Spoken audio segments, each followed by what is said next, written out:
The man entered the hero qualification exam, but he dropped every examiner's jaw, because he was equipped with multiple weapons at once. Everyone doubted him, some even mocked him as a clown. He dared to brazenly imitate the legendary hero Phantom. You see, she was once a world-saving superhero. Yet the man displayed power beyond imagination. He breezed through the test with thunderous force. It turned out she was the legendary hero Phantom herself. 25 years ago, an unbeatable monster emerged, the Frost Queen. She could freeze the entire Pacific Ocean with a flick of her finger. To eliminate it, Phantom led her 5-person squad resolutely to Antarctica. But after enduring countless hardships and reaching the cave, they learned a hopeless truth. Only one player could challenge the Frost Queen. Anyone left behind faced certain death. After a brief silence, they unanimously chose a candidate. It was Phantom, the strongest among the 5. Phantom asked the others, "Won't you regret this?" But they answered with confident smiles. Having shared life and death for years, they had absolute trust in Phantom. Phantom did not betray their hope. After 2.5 days of battle, she successfully defeated the Frost Queen. But just as she delivered the final blow, a mutation erupted. The raging frost power surged into her body like a torrent, freezing her instantly into an ice statue. Meanwhile, a prompt sounded.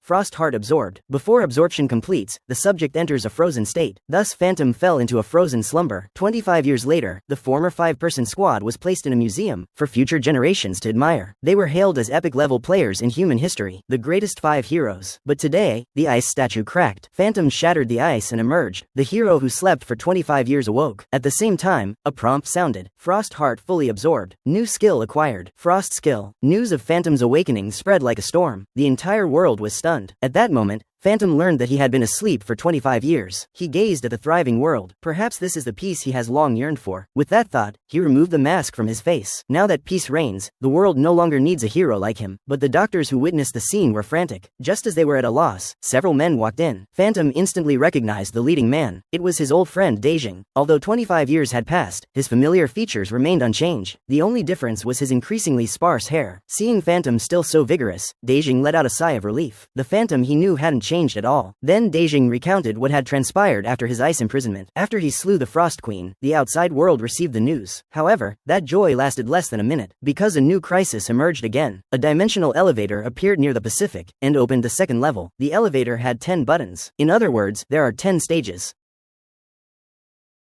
After that, the Players Association and various stakeholders convened a meeting, and dispatched a vanguard team to explore the second level. There, humans had not only mastered magic and new technology, but also obtained endless resources. Thus Blue Star became so prosperous. Upon hearing this, Phantom pondered briefly. He and his companions spent 5 years defeating the Frost Queen. Based on their progression speed, they calculated they should now have cleared at least up to the 7th layer. Even if other players are far less skilled, they would still be at least on the 5th layer. So he asked Daejing, "Which layer have you cleared now?" However, Daejing looked troubled at those words. "In the past 25 years, we have only cleared up to the 2nd layer." At those words, Phantom froze in place. He couldn't believe what he had just heard for a long time. After being stunned for a while, he fell onto the bed, covering his face and wailing. Then, he said in a resentful, gloomy voice, "It's been a full 25 years. You only managed to clear the 2nd layer. That's so embarrassing." But Daejing told him, "There is a reason for that, because the 3rd layer is filled with lava everywhere. And if you want to dispel the heat, the only way is to place the Heart of Frost on the altar." Upon hearing that,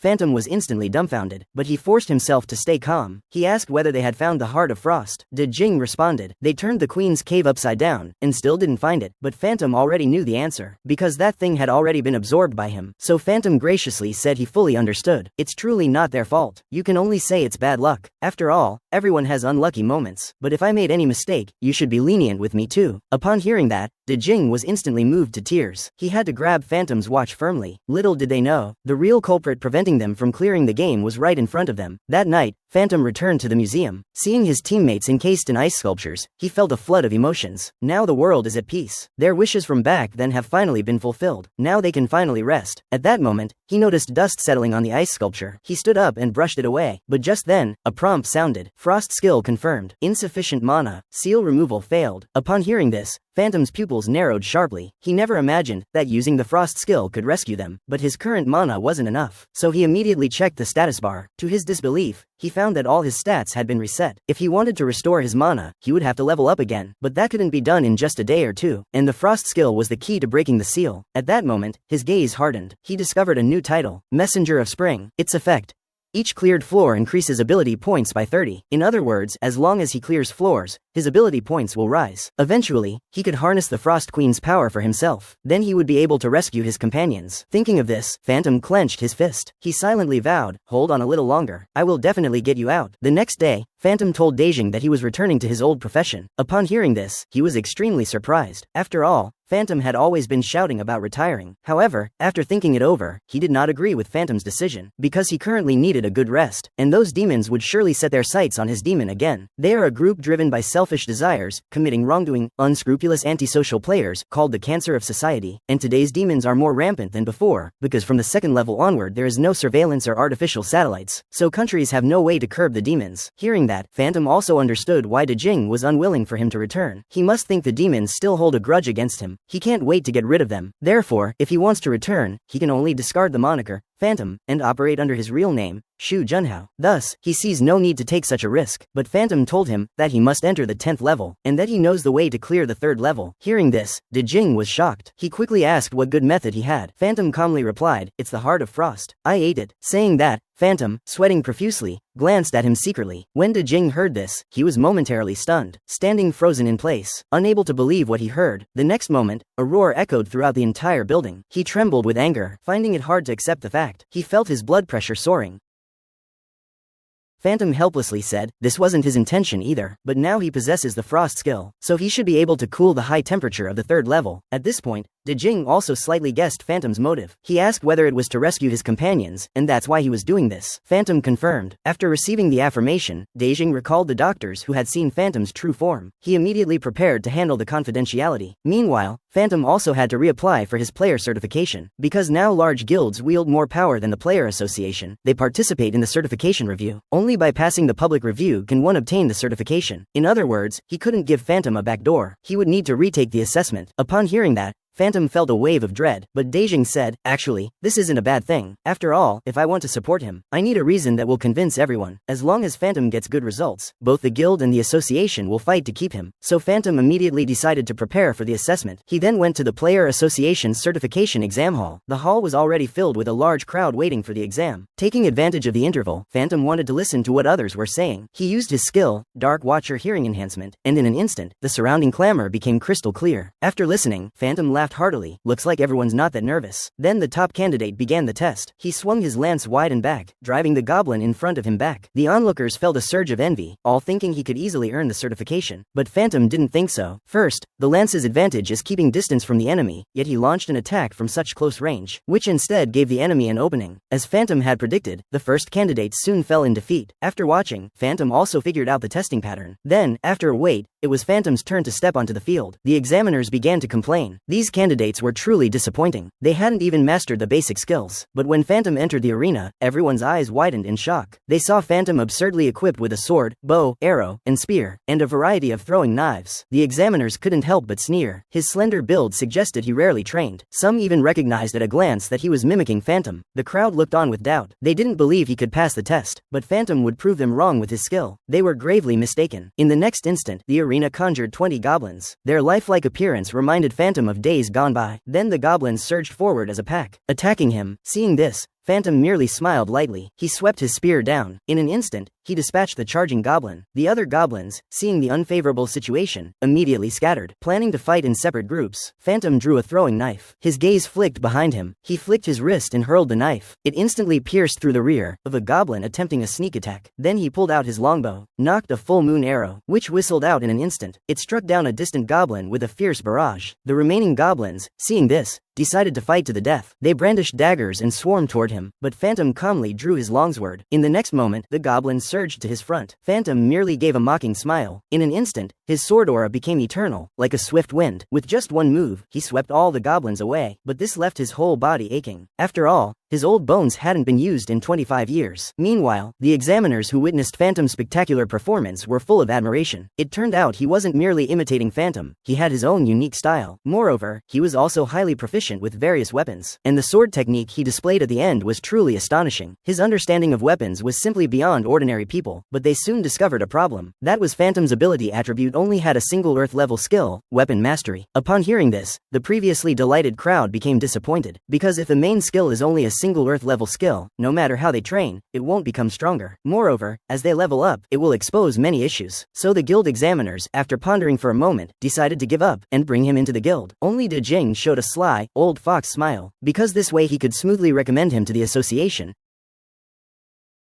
to regain his player license. The next day, De Jing's face turned ashen. Looking at the Phantom before him, he never expected to be idolized by everyone, as the most respected player's exemplar hero. Yet behind the scenes, Phantom was a lazy, sloppy slob who loved food. He kept taking deep breaths, trying hard to suppress his anger. But upon hearing Phantom's maniacal laughter, he could no longer hold it in. His fury abruptly halted his obsession. Gritting his teeth, he asked him, "Is this book really that funny?" Then he came in front of him, and plopped down. "Stop looking, I brought all the data you wanted." He then projected the data, which were the uncompleted dungeon data that the Phantom needed. He asked if he wanted to challenge these dungeons. The Phantom gave a faint affirmative, but this made De Jing feel uneasy. He knew that place was riddled with traps, and monsters that actively attacked players everywhere. If one were to die inside the dungeon, their bones would vanish without a trace. Although the level requirements for these dungeons aren't high, this actually makes them even more dangerous, because it means high-level players can't enter, so many novice groups that venture in get wiped out. Moreover, the Phantom's current physical condition is also very fragile, but the Phantom told him not to worry. "After all, I'm the one who knows my own strength best, and conquering them would also benefit the guild, wouldn't it?" Upon hearing that, De Jing's face turned awkward. He earnestly expressed that he was afraid something might happen to his good friend. Hearing that, the Phantom also showed a moved expression, but the words he said instantly shattered De Jing's heartfelt sentiment. "No need to worry, I'm not only doing this because of that.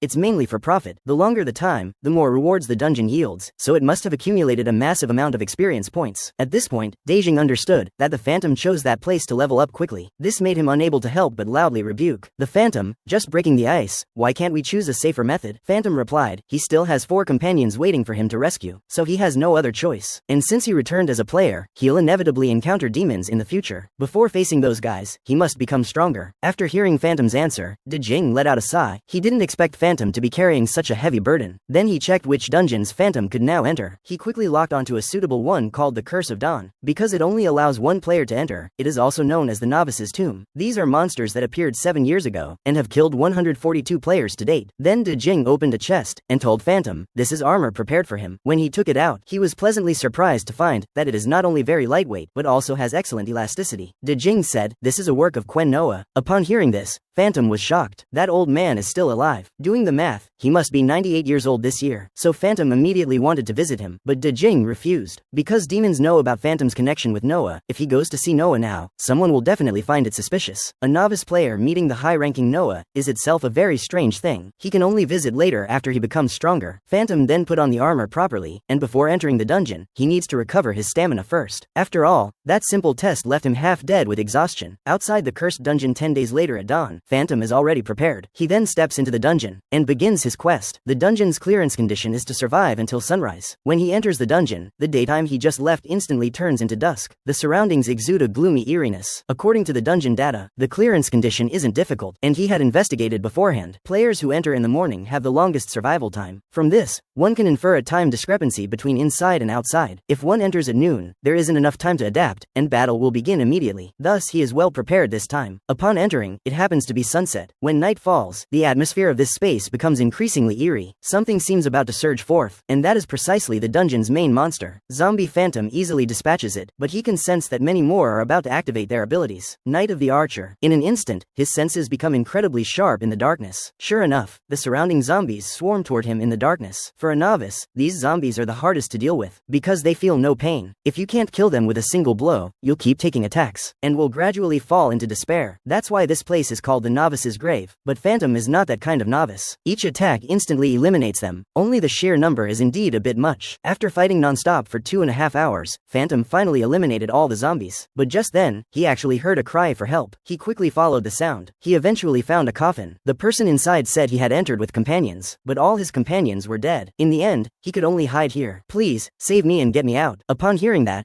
Phantom froze for a moment. Then he agreed to the request. But first, he had to shout loudly to confirm his own position. Hearing that, the man immediately did as Phantom instructed. Yet the next moment, Phantom pulled out his pistol and frantically fired toward the source of the sound. After firing a burst of bullets, Phantom let out a cold laugh. "I still find it strange. How could more than 100 beginners have perished here? It turns out it's all thanks to you." The deceiver appeared as a gigantic zombie breaking through the barrier. He, unwillingly, asked Phantom how he knew, because there can't be any survivors in this dungeon. If there were survivors, it would be impossible for new challengers to appear. Though even beginners should have that common sense, they were still deceived by the cry for help. The next moment, Phantom instantly arrived before the zombie and slashed it down. At that point, he also understood why so many beginners died here. It was all because of the deceiver. Meanwhile, a prompt sounded, "You have cleared all monsters. Stage cleared. Curse of Dawn." As a massive amount of experience points were awarded, Phantom's level and attributes also began to rise. He instantly rose to level 5, and he also acquired a new skill. The Undead Confession skill allows him to see the memories of corpses. Phantom didn't expect that defeating the deceiver would grant such a skill. He hopes things will go more smoothly from now on. The scene shifts. Phantom returned to the player association, and the news of the morning curse being cleared spread quickly. This made Daijing feel elated and proud. This time, it finally went wrong. The guild's sharpness made him let out a bitter sigh. After all, the guild would never undertake such a risky venture, but the reporters kept hounding them with questions. It would definitely be awkward. But are you really not planning to reveal your identity? If you reveal it now, your value would double. But Phantom replied, "It's not the right time yet." The same factory. Why do people prefer brand name items? Because scarcity makes things valuable. Not everyone can afford them. That is the allure of brand names. So does that mean you want to become a branded player? Phantom gave a smug smile in response. No, my ambitions are far greater than that. I aim to become a one-of-a-kind limited edition player in the world. At that moment, Daijing also understood his thoughts. He does this simply to keep everyone hanging on, but that would be quite annoying. However, Phantom said he wouldn't keep them hanging forever. To find out who actually cleared the Morning Curse dungeon, everyone will surely also pay attention to other uncleared dungeons. Thus, those reporters will lurk outside the dungeons. When that time comes, he only needs to step out confidently. The world will naturally know he is the low-key hero. Hearing this, Daijing silently sneered. Even B says you finished the act. How can you still call yourself low-key? Scene shift. Phantom is doing strength training, and after he completed 250 handstand push-ups, he collapsed on the ground, exhausted. Meanwhile, a prompt sounded. Strength increased by 1 point. After resting briefly, he will pull up the data for the dungeon he's attempting. He quickly locked onto a dungeon called the Tree Spirit Garden. It first appeared in Country H 9 years ago, and has never been cleared. If a dungeon is left untouched for too long, the monsters inside will emerge and harm humans. This phenomenon is also called a door opening. Thus, the Player Association, to prevent this, promised a generous reward to anyone who clears it. Consequently, many players from Country H began to take on the challenge. However, the final outcomes were tragic. 124 battles. There's no other way. The Country H Association could only seek help overseas. They hired a foreign rookie player, Tachel, at a high price. He is a talented archer whose strength is not to be underestimated, much like the divine archer Green among the 5 heroes. He might even be stronger than Green. However, with Tachel's failure, the hope of clearing the Tree Spirit Garden was shattered again. Thus, this young star fell. This made Phantom feel regretful, but if he were to fail himself, maybe he would end up like that. Therefore, he must be thoroughly prepared. Although the previous strength training raised all attributes except magic by 30%, which is already quite good among players of the same level, the world highly anticipated Tachel still failed, showing this dungeon is truly dangerous. He must anticipate all possible emergencies and devise countermeasures. However, there is good news. He can now skillfully use frost abilities. The scene shifts. Phantom now enters the Tree Spirit Garden. The clearance condition is to eliminate all monsters, but this feels off to Phantom, because previous challengers were in groups of 4. Even if the number of tree spirits is large, they shouldn't be wiped out en masse. Could there be unknown traps hidden here? Thinking that, he immediately looks around, scanning the surroundings. He quickly spots a jungle maze below. However, to be safe, he prefers to stay in the pavilion. Night falls. Under the moonlight, the tree spirits gradually emerge, and Phantom has been waiting for a long time. In the next moment, he lifts his spear and dashes forward. The tree spirits, seeing this, transform their arms into long whips and launch a thrust. Seeing this, Phantom drives his spear into the ground, using the momentum to flip up, evading the tree spirit's attack. Meanwhile, the frost in his hand glitters and instantly forms a frost spear, which he then hurls forcefully. The spear flies like a bolt of lightning, piercing the tree spirit in an instant. Phantom examines the frost-formed spear, praising it as a skill worthy of the Frost Queen. At that moment, a surprise attack comes from behind. More tree spirits swarm toward him, but Phantom remains unfazed, raising his spear and charging into the thicket. She cut down foes in all directions. In a short time, she annihilated them all. Before she could catch her breath, another wave of tree spirits appeared behind her. Their number was even double the previous group. This made Phantom break out in cold sweat. Could they be multiplying exponentially? Phantom then tangled with the tree spirits again. At that instant, her pupils flickered as she sensed danger. Frost power rapidly gathered in her hand. In an instant, she formed an ice shield to defend against the tree spirit's assault. However, under the fierce onslaught, the ice shield quickly gave way. It shattered with a loud crack, but Phantom was already prepared. In the next moment, her spear sliced through the air. In an instant, it cleaved all the tree spirits before her in half. By now, Phantom had been fighting non-stop for 2.5 hours. Her stamina was heavily drained. Though the tree spirits were numerous, they were not so overwhelming as to make the trial impossible. This made her feel that something was off, because among the players who entered the dungeon over 9 years, there were many geniuses, and even a foreign newcomer, Tachel. Since she could handle so many tree spirits alone, it would be even easier with companions, wouldn't it? But why did they all fail? These questions swirled in Phantom's mind. As she slew the last tree spirit, the prompt sounded, indicating the clearing of the tree spirit garden, and the sunrise announced the end of this dungeon run. Unaware, Phantom found herself in the jungle maze. After pondering for a moment, she stepped inside the maze. The path was littered with battle scars everywhere. He guessed he had been chased here by tree ants, but without the ability to repel the endless tide of tree ants, he would ultimately be unable to escape death, because the maze's end offered no exit. At that moment, Phantom discovered a corpse in the corner. Its longbow glowed with dazzling light, and Phantom instantly recognized the weapon. Storm bow. Arrows fired from it could summon a raging storm, hence its name. The storm bow's owner was Tachel. In other words, the corpse belonged to Tachel. At that moment, Phantom noticed a diary beneath the corpse's hand. He picked it up and began to read. It recorded that Tachel had received an invitation from Country H, tasking him to assist in clearing the Trent Garden. He brought his wife and an old friend, as well as a friend his wife had found. A party of 4. Thus they entered the dungeon, and the raid unfolded just as Phantom's had. Each wave of tree ants multiplied exponentially. Their numbers grew beyond what they could withstand. In the end, they could only retreat into the maze. Soon after, his old friend died from excessive blood loss. Thus they struggled on, surviving wave after wave of Trent hordes. After the 5th wave, his wife was mortally wounded and died. As he was engulfed in grief, the sole remaining teammate raised a weapon at him. Though he reacted in time to dodge the ambush, his heart was nonetheless shocked. He never could have imagined that his wife's friend was a demon, and that their purpose was to obtain the storm bow. Just as Tachel felt despair, the 6th wave, even larger in number, had already emerged. He turned and fled at lightning speed. Meanwhile, the demon was torn apart in an instant by the massive horde of tree spirits. However, the demon had already poisoned the dagger. The toxin spread rapidly. In the end, he could only escape into the maze. But the end of the maze was a dead end. He ultimately could not escape death. In his final moments, he wrote everything into his diary, hoping that if anyone were to find it, someone could convey his apologies to his comrades' families. He truly wishes that the hateful demon would be damned to hell. After reading the diary's contents, Phantom's lingering doubts finally cleared. It turned out that this dungeon summons tree spirits based on the number of entrants. If he entered alone, the number would naturally be lower, making it easier to clear. If he entered as a party, the consequences would be unimaginable. Then Phantom looked at the storm bow lying on the ground, turned his head toward Tachel's corpse, promising,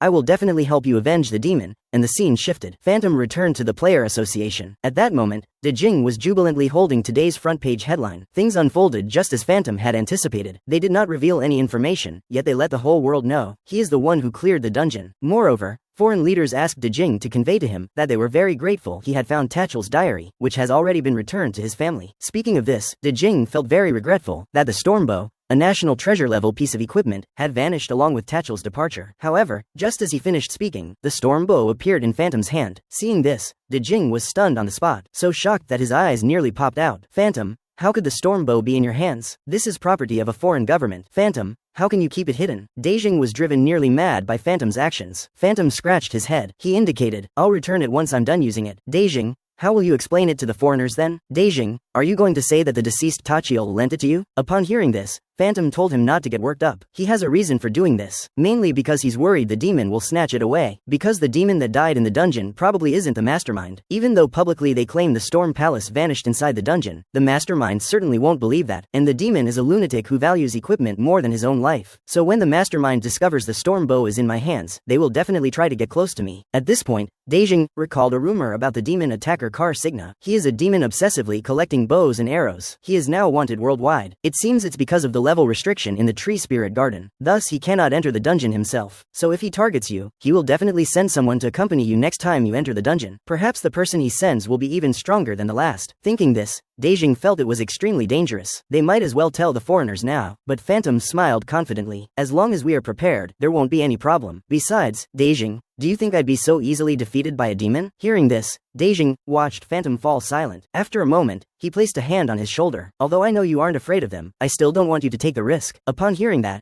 Phantom let out a light laugh. "No need to worry. Don't forget me.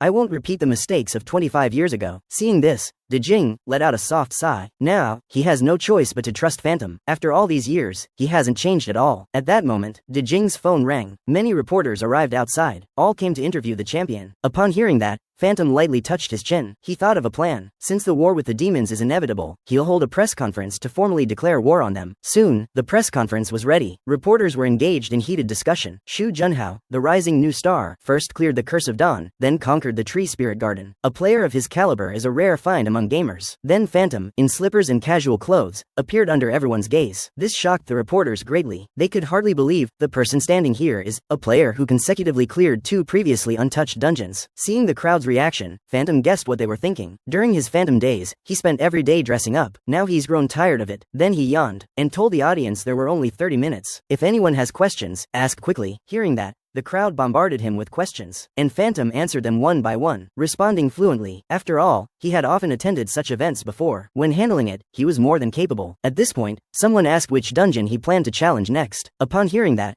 Phantom gave a mysterious smile. That's a spot-on question. After a moment of silence, he began to speak slowly. My next challenge will be the East Sea Dungeon. With those words, the venue instantly boiled over to the extreme. Phantom's answer drove everyone crazy. It even made the nation the safest place on Earth. Because he is a world-saving superhero, Phantom single-handedly slew the Frost Queen. The price was that he was frozen for a full 25 years. Now, the legendary returnee chooses a new identity, continuing to contribute to this world. He not only cleared the Morning Curse, famed as the newbie's grave, but also swept through the Nightmare Dungeon, notorious for countless defeats. Tree Spirit's Garden. Now, in front of the world, he solemnly announced, my next challenge is the East Sea Dungeon. The statement caused an uproar. You see, that dungeon is marked as ultra-high difficulty, and it's the H-Nation Police. The remaining uncompleted dungeon, inside lies an extremely powerful final monster. If ordinary monsters are foot soldiers, then the final monster is their commander. So the difficulty of this dungeon is self-evident. If he can clear it, it will be a three-peat. This would be an unprecedented record. However, regarding this outcome, everyone remains skeptical, because Phantom's current role is merely that of a rookie newcomer. Yet Phantom smiles confidently. He makes a bold proclamation in front of the many media. Stay tuned. I will definitely defeat the final monster. Soon Phantom's grand statements spread rapidly, and people engage in heated discussions about it. Meanwhile, on the other side, a man watches the topic of Phantom with great interest. He didn't expect a rookie to generate such a huge reaction. It's been a long time since the realm has heard such good news. His subordinate, upon hearing this, asks whether they should approach her, but the man laughs heartily, rejecting the notion that she is still far from ready, that a single achievement, people would consider it a fluke, but 2 consecutive successes would be seen as skill, yet he says he needs to see a third result before considering the next steps. Upon hearing this, the subordinate's heart races uncontrollably. He didn't expect that a mere rookie could attract the attention of this esteemed person, considering that the man before her is none other than Shen Sheng, the president of the top domestic guild Kai Mei Wang Liang. At the same time, Phantom is reviewing the commission order in front of him. Due to that press conference, he has now become a hot topic, and a flood of various commissions has poured in. However, as his first commission, he first needs to consider the dungeon's reward structure, then its difficulty, and finally the payment offered by the client. Subsequently, Deijing finds a suitable one, which is a father's commission. His daughter has an incurable disease. The only cure is the Firefox's inner elixir, and Phantom once defeated the Firefox in the past. 3 months ago, a dungeon called Scorching Dunes emerged domestically. Although it hasn't yet been classified as an uncompleted dungeon, 7 teams have already perished inside. Upon hearing this, Phantom slightly furrowed his brow. This Firefox raid has stricter level restrictions than the ones he cleared during his Phantom days. In other words, it will be tougher than before. However, De Jing told him it shouldn't be too difficult. After all, players' skill levels have improved considerably, and the gear is more powerful. Phantom let out a light laugh. Even though he said that, he hadn't encountered any outstanding players since his return, so he decided to use this chance to gauge the newcomer's strength. At that moment, De Jing changed his tone, and told Phantom that this was actually a commission from an old acquaintance of his. The chairman of the Ninghao group, Zhu Pinggao. A knock sounded at the door. A short-haired woman in a business suit entered. She was the secretary and agent that De Jing had arranged for Phantom. Phantom thought this arrangement made sense. After all, as a newcomer like him, having the guild president handle everything personally would certainly seem odd to others. Shi En stepped forward and greeted Phantom. He would then accompany Phantom to meet the commissioning chairman. Later, Shi En drove Phantom to the Minghao group and told him that it is the richest company in country H, never evades taxes, and its reputation is excellent. However, the family's happiness had been shattered by an illness. Chairman Zhu Pinggao's daughter had contracted the 9-yin severed pulse disease. People with a heavy innate yin energy are prone to this condition. The essential remedy is the Firefox's inner elixir. 29 years ago, the top player Phantom had defeated the Firefox. At that point, Shi En's tone faltered, stating that Phantom was also the player he respected most. Little did he know that the person sitting behind him was the very chairman himself, which made Phantom's face turn a deep shade of red. Soon, the two of them arrived at Zhu Pinggao's home. In no time, Zhu Pinggao went out with his butler to greet them. Upon meeting, he warmly shook Phantom's hand. He said he had been waiting for a long time. As he spoke, his body began to tremble. His voice grew hoarse. Tears streamed down his face at that moment. He bowed deeply to Phantom and pleaded, "Please, I beg you, save my daughter." A moment later, the group sat down to talk. Zhu Pinggao immediately showed sincere intent. He said he was willing to pay a commission of 90 million, as long as they could obtain the Fire Fox inner pill. He would agree to any condition. Upon hearing this, Shi En was extremely shocked. He thought to himself that the other side was offering so much money. He assumed Phantom would accept immediately. Although this seemed unreasonable, Phantom remained silent about it. He was unmoved. Seeing this, Zhu Pinggao could only sigh lightly. He doubled the reward again, offering 180 million. However, unexpectedly, Phantom waved his hand and refused. He said 60 million would be enough. With those words, the others were all stunned, standing still. Zhu Pinggao asked him, why only that price? He replied that the reason was, according to my knowledge, Phantom had previously accepted a similar commission. Even though that wealthy magnate from country F was willing to pour his entire fortune into it, Phantom still only charged 60 million. And his own reasons and Phantom's intention cannot exploit people's desperate desire to save their families for profit. Scene shift. The two finished their meeting and returned to the player association. Shi En asked about Phantom, how he knew. Upon hearing that, Phantom could only laugh and cry. After all, he naturally knows his own affairs. But to keep his identity secret, he said it was President Shen who told him. He claimed he and Phantom had once been friends. Everyone knew. Shi En let out a light laugh and believed what he said. After all, someone as kind as Phantom would never earn money against his conscience. Those words surprised Phantom. He asked why he thought that. Shi En replied, because after hearing you, I became even more certain. If the other party were poor, I'm sure Phantom wouldn't take a fee. Because I heard he once witnessed his parents' deaths firsthand, so he doesn't want people to be like him, suffering the same pain to save their loved ones.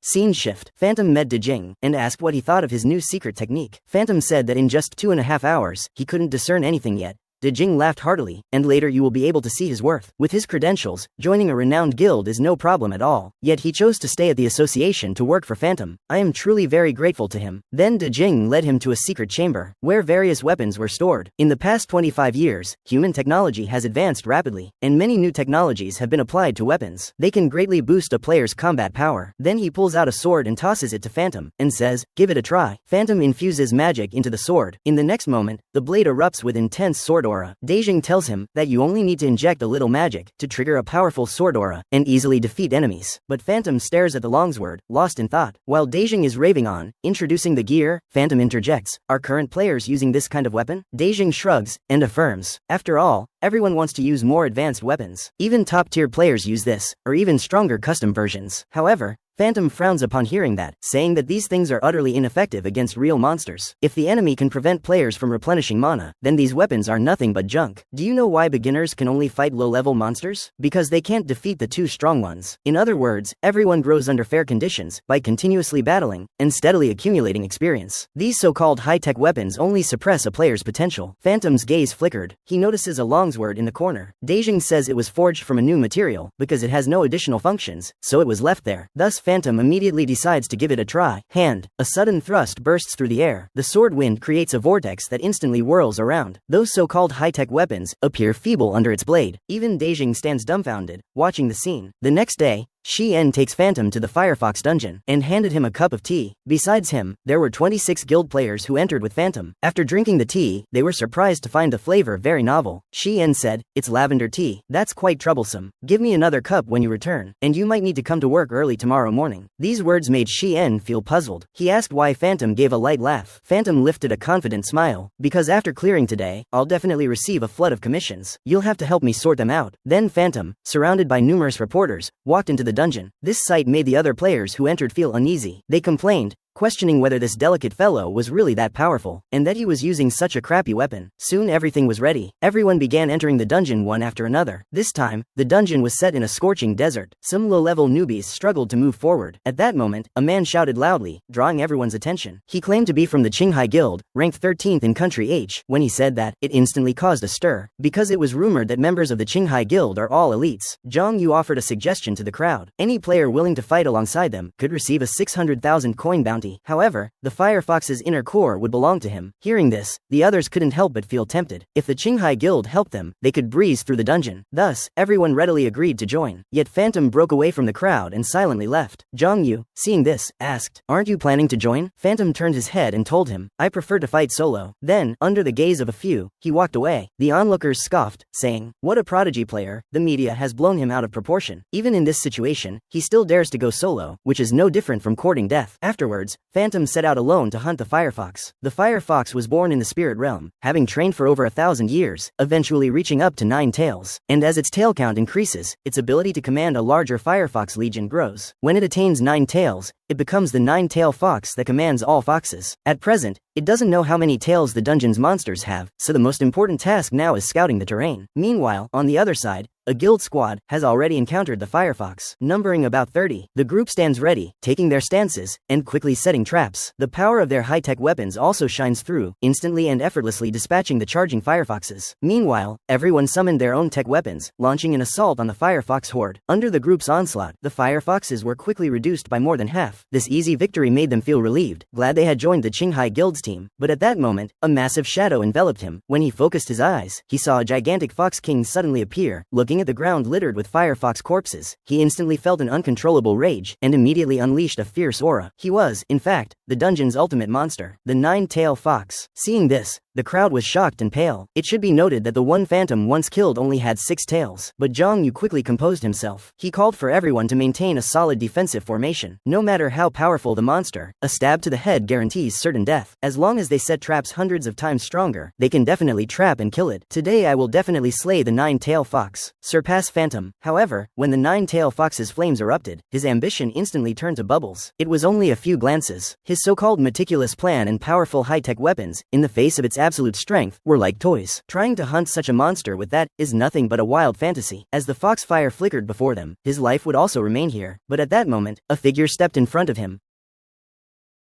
He hurriedly shouted, "Get out of the way," but Phantom drew his longsword. Egg said it wasn't necessary. The foxfire from the 9-tail fox's mouth grew even more fierce. Another terrifying fireball surged toward them. Just when he thought he was doomed, Phantom moved like a thunderclap, swinging his sword in a single slash, in an instant, splitting the fireball in two. Seeing this scene, Zhang's pupils widened, his eyes filled with disbelief. However, after that strike, Phantom also didn't feel well. His stamina was still lagging behind, but he could not retreat because of it. He must obtain the firefox's inner elixir. He then ordered Zhang Yu to take the wounded to safety. He would handle the rest. That creature, the 9-tailed fox, stepped forward. It let out an overbearing roar. Soon, several wisps of gentle fire rose. In an instant, they surged toward Phantom. Phantom dodged to the left, evading them, but more fireballs rushed toward him. Phantom raised his hand and unleashed a frost skill, instantaneously forming an ice shield, blocking the fireballs. Its body flickered, rapidly closing in on him. The sword could not seize. The 9-tailed fox lost its patience. It gathered raging flames in its mouth again. In an instant, it formed a massive fireball. Seeing this, Phantom sensed danger. If it hits, he wouldn't even leave a speck of ash. The next moment, the towering fireball engulfed him, accompanied by a booming blast. It instantly raised clouds of smoke. But at that moment, the 9-tailed fox sensed something amiss. It swiped its sharp claws fiercely, grabbing at the smoke before it. When the smoke cleared, Phantom had already appeared in front of it. The 9-tailed fox raised its head and spewed a fierce flame, swearing to burn the Phantom in the air to ashes. But ice crystals surged beneath Phantom's feet, instantaneously forming an ice shield. He leveraged it to spring his body. His longsword became imbued with frost. At this moment, he had a suspicion. Since the firefox's tails increase, make it more powerful, then would fewer tails weaken it? Phantom's form flashed like lightning. She swung her sword down. In an instant, she severed its tail at the root. The pain of losing its tail instantly made him let out an angry roar. Phantom's expression turned cold, said, "You may be experiencing this pain for the first time. All this time you've slaughtered countless players at will. Never thought you'd become prey." Hearing this, the firefox grew even more enraged. It swung its sharp claws at him again, but after the smoke cleared, its figure was nowhere to be seen. At that moment, Phantom's form flickered strangely. She, wielding her longsword, rushed to his front again. A sword slash struck his eye. Suffering this blow, the firefox was filled with rage and hatred. It again summoned several tiger flames. However, having lost an eye, his accuracy was greatly reduced. He couldn't even hit Phantom. Phantom rushed to his front again, waving her longsword. Firefox. She also cut off its remaining eye. The startled, angry firefox again gathered raging flames in its mouth. In an instant, it turned into a massive fireball spell. Seeing this, Phantom gave a mocking smile. Again the same trick. Looks like you've run out of tricks. Planning to fight to the death, huh? She then lightly raised her left hand. Frost power churned in her palm. Then she clenched it forcefully. A massive ice crystal shot up from the ground instantly. The hard, chilling ice spear pierced it through, declaring that victory in this battle was already decided. Having expended a great deal of energy,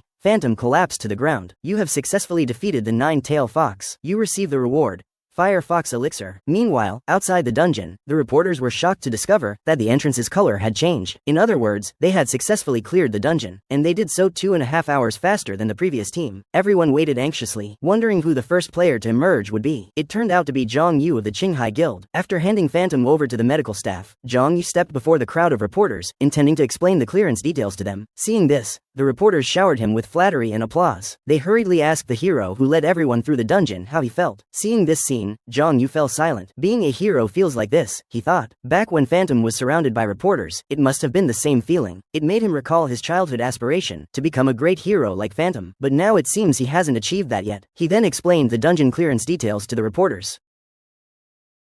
The scene shifts. Phantom awakens in the hospital. The moment he opened his eyes, he saw Xian sitting beside him. During his unconsciousness, he had been sorting the commissions that arrived. Just as he had said before, there really are many. However, Phantom merely responded with a soft nod and said he was about to leave. He is now eager to go meet the vice chairman, so let's set off right now. After Phantom cleared the Firefox dungeon, he immediately went to Zhu Pinggao's home to treat his daughter. When she saw Miss Zhu's condition, she realized the illness was more severe than she had imagined. She promptly retrieved the Firefox inner pill from her inventory. The pill instantly erupted into a scorching flame wolf. Phantom then remembered that this item is extremely dangerous for ordinary people, so he asked Zhu Pinggao to wait outside for a moment. But Zhu Pinggao felt a bit uneasy. Is it really safe to use something so dangerous on my daughter? Phantom waved his hand, telling her not to worry. Although there is some risk, but as long as we follow the proper method, there won't be any problem. Hearing that, he immediately grasped Phantom's hand. Then I entrust my daughter to you. Phantom gave a light laugh and assured him. Then Phantom once again took out the inner pill, and his first task was to unblock its meridians. But at that moment, Phantom's gaze hardened, and he saw a notification that Miss Zhu was emanating moderate cold. He could use a frost skill to absorb this cold, which would increase his magic points. This greatly shocked Phantom. He never imagined such a technique existed. Although he already knew the X-Frost skill was a universal skill, he didn't expect it could also absorb cold to boost magic points. Even his S-rank skill Dark Sentinel lacked this effect. Thinking of this, Phantom's eyes lit up. Since the frost skill has this hidden property, perhaps Dark Sentinel can also draw magic points from darkness. Phantom decided he would try it when the chance arises, but for now he must focus his energy on treating the 9-yin severed meridian disease, since the longer he delays, the worse it becomes for the patient. He then investigated the extent of the cold's invasion, and found that the cold had already spread severely throughout her body, and during the Phantom era, he once forcibly opened the patient's meridians using the yang energy of an inner pill. Although this method can cause some harm to the patient, there was no other choice at the time, but now he has another option. He only needs to absorb a portion of the cold to maintain yin-yang balance. This method will be safer. 1 minute and 1 second passed. Outside the house,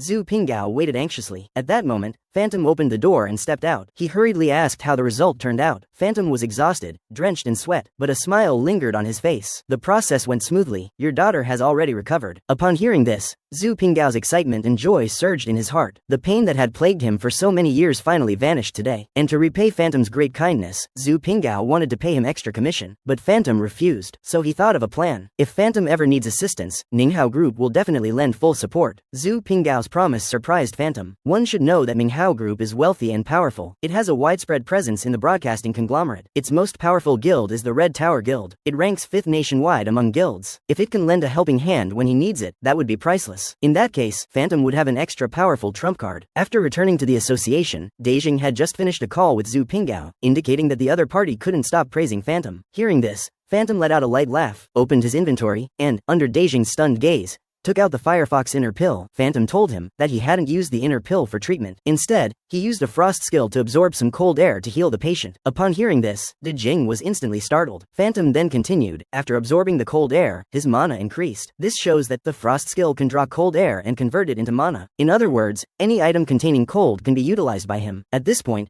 Jing understood Phantom's meaning. After talking for a while, he simply wanted Phantom to take him to find that kind of equipment. So Jing stroked his chin and pondered. He thought of sending Phantom to check out the Player Trading Hub. It is a well-known offline trading market. It has branches all over the world. Players can trade gear and information obtained from dungeons. Ordinary people also come here to sightsee. Thus, it is often overcrowded. But Phantom's purpose wasn't here. It was the black market. A moment later, he arrived at a cinema and found this special seat, which turned out to be the teleportation device to the black market. Accompanied by a burst of radiant light, Phantom vanished from the spot. When he reappeared, he was already in a neon-lit underground metropolis. And this was the black market everyone talked about. Trading hubs from around the world can lead here. In the black market, you don't see guides or ordinary people at all. After all, powerful players are unwilling to stay at the bottom. People here are either too weak to reach the second level, or they can't handle the pressure and retreat. In short, none of these people are his match. Later, Phantom went to a weapons shop, stating that he was there to buy attribute gear. Upon hearing that, the shop owner told him, "They're all on that rack, go check yourself." And when he looked, Phantom was surprised. He hadn't had much hope to begin with, but didn't expect there to be so many. Although they're all lightly chilled, the sheer quantity should also boost his magic value considerably. At that moment, Phantom suddenly turned to the shop owner and said ominously, "I heard your shop has a room that specifically stores top-tier equipment. Could you take me there to have a look?" The shop owner was instantly stunned. He didn't expect Phantom to actually know the trade. Then the owner opened a small secret room. Inside were various rare pieces of equipment, but none of them had the shadow attribute he wanted. But at that moment, he discovered a frost attribute 1, and the shop owner was shocked. "Don't touch that. It bears a powerful curse, it can freeze the wearer." Before he could finish speaking, Phantom had already put it on his hand, and nothing happened. This left the shop owner dumbfounded, standing still, as the glove emitted a faint, chilling frost aura. At the same time, Phantom also saw the equipment's attributes, which contained a moderate frost resonance, similar to the 9 yin severed pulse condition. Thus, he could, just like last time, increase his magic value significantly. So Phantom waved his hand grandly and bought everything. A moment later, Phantom arrived at the tavern, preparing to teleport. This preparation process takes 10 minutes. Meanwhile, a few people nearby recognized his identity. Then 3 of them approached him, showering him with flattery. But Phantom instantly saw that they were looking for trouble. Because for players, reputation is extremely important. It affects guild admission and receiving commissions. Raising reputation solely through dungeons is very hard. So some resort to underhanded tactics, specifically bullying newcomers, to attract media attention. They will do anything to become famous. In the next instant, a broadsword swung beside Phantom. The man growled, "An old player is talking to you. Are you deaf?" Then the group, adopting a senior's demeanor, lectured Phantom. "Know that he debuted 5 years ago. If it weren't for veteran players paving the way, you wouldn't have the glory you enjoy today." But a mocking laugh cut his speech short. Phantom was literally dying of laughter. "You really are clueless about your limits. That's all thanks to the first-generation players. It has nothing to do with you lowlifes. Stop the nonsense. All of you, attack together. It's time to show you trash what a real fight looks like." After Phantom hurled those harsh words at them, the tavern instantly erupted in noise. The crowd murmured, "If a fight breaks out here." But some immediately saw that the Nanjang Triangle warriors were shamelessly trying to ride the hype by suppressing newcomers. Yet the trio paid no heed to the surrounding criticism.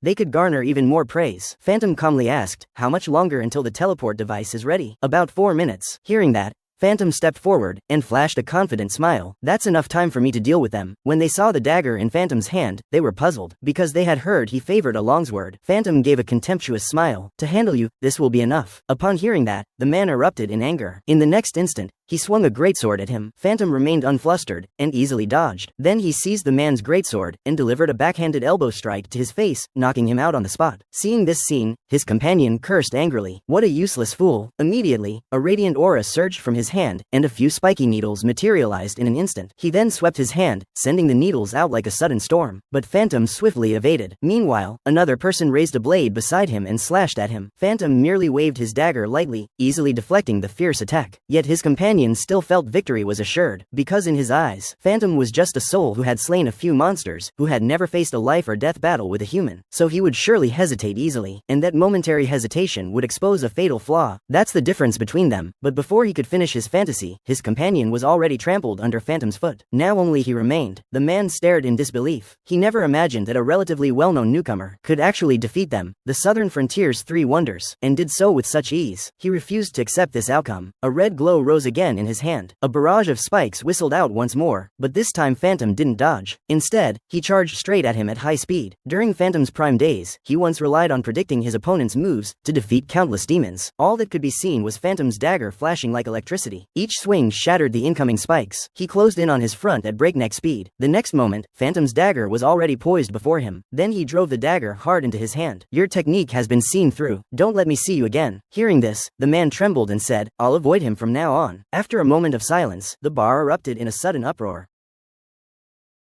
They're veteran players with 5 years of experience. Applause and cheers kept pouring in. This made Phantom feel the world had become strange. Everyone lives far too recklessly. They can kill anyone on a whim for personal gain. Even without knowing the full story, they blindly cheer for the victor. To survive in such a world, there are only 3 choices. Either go along with them, or become a cold-blooded creature, or choose to live bearing the pain. On the other side, the video of Phantom crushing the 3 Southern Frontier wonders spread quickly. He overwhelmingly defeated 3 players over level 20. This also caught the attention of the woman in the backseat. Looks like she's truly impressive. Meanwhile, Phantom was blocked on the street, with no way to get away. A crowd of enthusiastic fans queued up to take photos with him. If this keeps up, he won't be able to go home today. At that moment, 2 figures appeared behind him. The woman said she wanted to talk to him. Phantom sized up her appearance, that red hair and the heat radiating from her body. She must be from one of the world's 6 top guilds, the Ghost Princess of the Kai Mei Wang Liang Guild, Gao Shusha. When she handed him her business card, Phantom's speculation was confirmed. Could it be that the people of Kai Mei Wang Liang are trying to recruit him? Gao Shusha then suggested they go to a nearby cafe for a detailed chat. Phantom agreed without a second thought. At least it would get him out of this haunted place for now. A short while later, the two arrived at the cafe. Gao Shusha got straight to the point, asking Phantom if he wanted to join their guild. The question made Phantom pause. Is your guild that casual about recruiting? No assessments or anything required? But Gao Shusha calmly replied, "This is the vice president's directive. He told me to judge you after meeting you. Now I think you're qualified to join us. And just based on your record, that's enough. After all, you're a super rookie player now. Your combat power is extremely strong. You're an excellent prospect." Hearing that,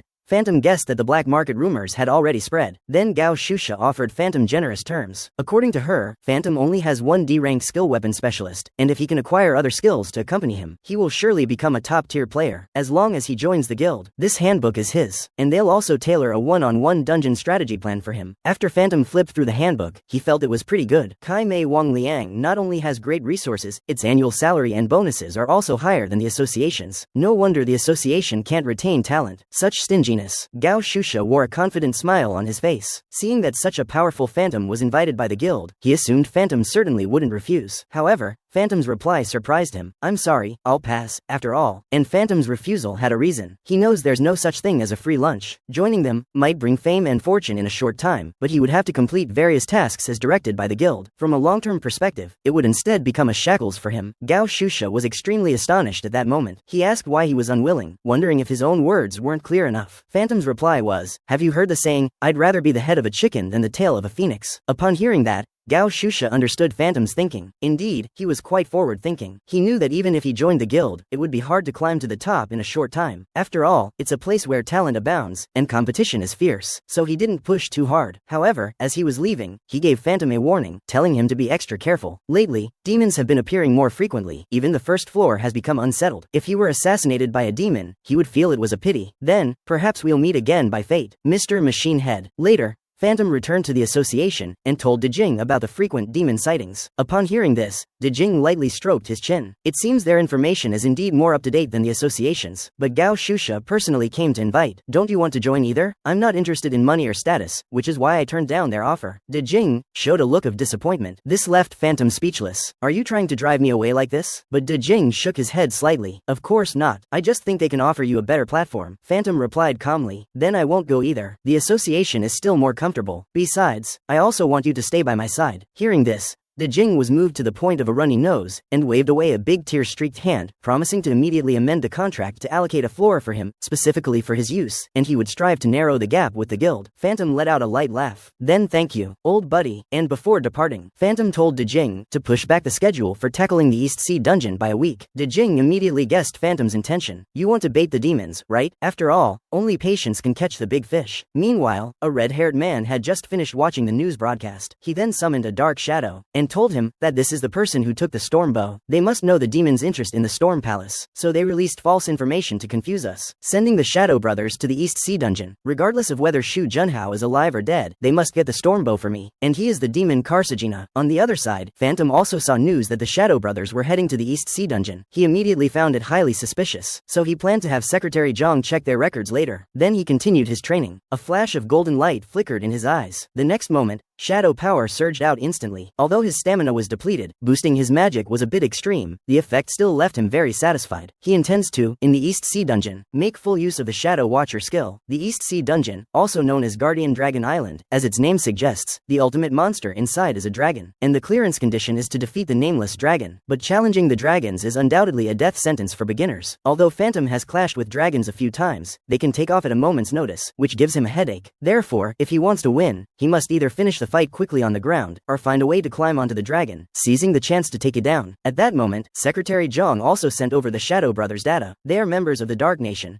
Vincent and Edbel. As top-tier players, they have successfully completed over 200 missions, and have all awakened shadow abilities. When the media asked why they were tackling the East Sea Dungeon, the two said they wanted to follow Shu Junhao's example. He has consecutively cleared several dungeons that no one dared to challenge. It is truly an honor to team up with such a player. After reading that, Phantom let out a light laugh. It seems we can make good use of these two guys' time. Soon we proceeded to the dungeon run. Their operation that day attracted great attention. Media from home and abroad swarmed in. Dejing asked Phantom if he felt nervous, but Phantom, unfazed, kept playing the game. He instantly got so angry he kept shouting, "How can you be so reckless? You should know that over 500 players have died inside." Phantom reluctantly told him not to get worked up. "I even defeated the Frost Queen myself, and yet you're still afraid of the nameless dragon?" But Dejing's concern was about another issue. Because today the Shadow Brothers were also entering the dungeon with him, they suddenly appeared, indicating they were most likely sent by the demon. He feared Phantom might be ambushed, but Phantom was completely indifferent to that. He confidently stated, "Even if they really try to scheme against me, I'm already prepared with a countermeasure." Then the Shadow Brothers greeted Phantom. "You're truly impressive, looking so frail, yet you can clear several dungeons in a row." Phantom gave a lukewarm reply, "That's a compliment enough." The Shadow Brothers continued, "This is the last uncompleted dungeon in H Nation. The significance of this mission is great, so we must work together in unity." Phantom let out a light laugh. "Don't worry, I will give it my all." Soon the group was ready. They began entering the dungeon. In a player's career, the most tense moment is the instant of entering the dungeon, because everything inside is unknown. To unleash their fullest power, they adjust their bodies to a flawless state before entering. But this has a fatal flaw. When players focus on adjusting their state, they easily overlook those behind them, making it the prime moment for a successful ambush. Shadow Brother raised his weapon, only to be met with a stabbing, but the next moment, his body froze. Seeing this, the companion beside him was puzzled, yet she flushed red at that moment. Cold sweat streamed down. She couldn't believe what she discovered. The man before her showed no sign of weakness. While she was dazed, the group had already successfully entered the dungeon. Regaining her senses, it made him deeply regretful. He missed the optimal moment. He then turned his head to signal his companion to look for an opening during the battle. Then the two scanned the surroundings. They were on a small island, yet saw no trace of the nameless dragon. However, Phantom furrowed his brow.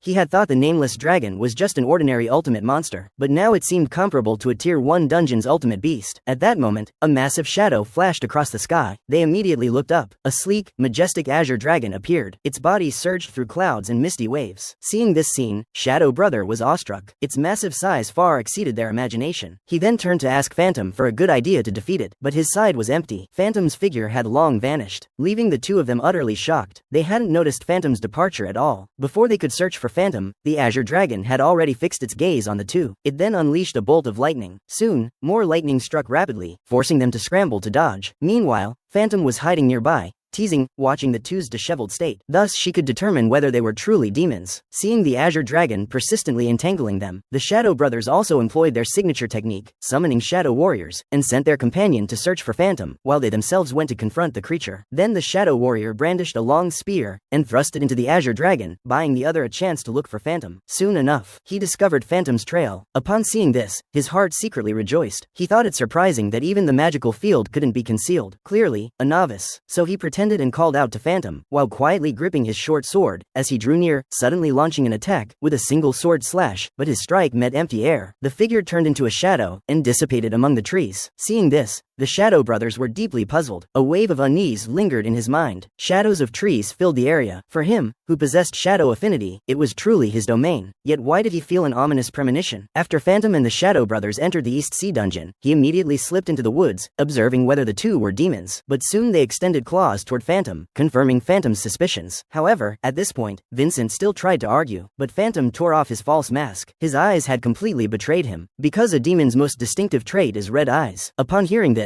he finally ceased his disguise. He casually tossed aside his short sword. A worrisome demonic aura rose. Within the dungeon, there is a minuscule chance that a demon player, who, if you drink their blood, grant you the chance to become a demon, and simultaneously bestow powerful control over demonic energy, though the price is the loss of human emotions, making one violent in temperament. He then gathered demonic energy into several attacks. Swinging his massive hand, he lunged at Phantom at breakneck speed. Yet faced with a rapid onslaught, Phantom stood motionless in place, but the next instant he disappeared from the spot he occupied, transforming into a wisp of air and vanishing. Seeing this scene, Vincent's pupils contracted, and he hurriedly searched all around for Phantom's trace. However, the next second, Phantom appeared behind him like a specter, but he quickly sensed something amiss, swiftly swinging his blade backward. Yet Phantom again turned into a wisp and dispersed, which is precisely Phantom's skill. Once a Nightwalker masters it, they can become completely invisible. Footsteps, breathing sounds, the scent emanating from one's body, even magical auras can be fully concealed. Meanwhile, on the opposite battlefield, the nameless dragon soars among the clouds. This leaves Edibal powerless against it. At that moment, Vincent burst forth from the nearby woods. He told Edibal, "That kid is no ordinary person. He not only knows they're demons, but also forced him into this pitiful state. That fellow has been concealing his strength all along." But Edibal did not believe his words. He only thought Phantom was merely bluffing. If he were truly that powerful, why would he let himself escape back? Then they decided to ignore Phantom for the time being. The two would first focus on taking down the guardian dragon together. However, their ground attacks barely had any effect. It is said that a dragon's weakness lies in its reverse scale, so they planned to exploit that to defeat it. But at that instant, the azure dragon inhaled a massive breath. In the next moment, a torrent of lightning coalesced in its mouth. It poured down upon them in an instant, eradicating all of Edibal's shadow warriors on the spot. The damage was transferred, causing him to spit out a mouthful of old blood, but they quickly launched a counterattack. A spear forged from demonic energy was hurled at him forcefully. It landed solidly on the guardian dragon, yet the strike missed its intended mark, inflicting only a minor wound upon him. Immediately after, Vincent employed Shadow Step and appeared above the dragon within a blink. He swiftly scanned for the location of the reverse scale. In no time, he pinpointed its position. Then he used Shadow Step again, grasping the reverse scale in one grab. He exerted force with both hands and tore it violently, pulling it out on the spot. But before he could rejoice, the spot where the scale was began to flicker with ominous lightning. In the next moment, a raging thunder exploded in the sky. Meanwhile, Phantom in the woods watched the scene. What a foolish guy. Although the vulnerable scale is a weakness of dragons, once the scale is torn off, they become even more ferocious and sensitive. At the same time, Vincent, battered all over, returned to the ground. He kept shouting, "This is bad." The divine dragon's rage was sky high. Staring at the two of them, violent lightning raged around its body. In the next instant, countless bolts of lightning rained down on the pair. And at that moment, Phantom also prepared to strike. He drew his storm bow, aiming at the divine dragon in the sky. In the next instant, an arrow shot forward with lightning speed, striking it. This gave the Shadow brothers a chance to catch their breath, but they quickly guessed that Phantom wasn't acting to save himself, but to use them as bait to draw the divine dragon's attention. However, if Phantom kept attacking, the divine dragon would certainly be lured toward him, and they could use the chance to escape. Thus, the two ceased attacking the divine dragon, only continuously dodging and fleeing. Seeing this, Phantom sneered with a laugh, immediately seeing through their intent. Unfortunately, their hope was dashed. He once again drew his storm bow to full draw, as shadow power surged, forming an arrow, which he swiftly shot out. Then he quickly knocked another arrow, and unleashed a rapid succession of attacks. After doing all that, he put away the kite in his hand. The hunt is over now. Then he appeared before the Shadow brothers. He mocked them for only knowing how to run. Hearing this, the two instantly scolded him, asking why he came here. They should have been providing ranged support from behind. But Phantom calmly gestured for them to look at the sky. Suddenly, many specks of light appeared across the heavens. They fell like meteors, racing down, piercing the divine dragon's body. In an instant, it pinned the dragon firmly to the ground.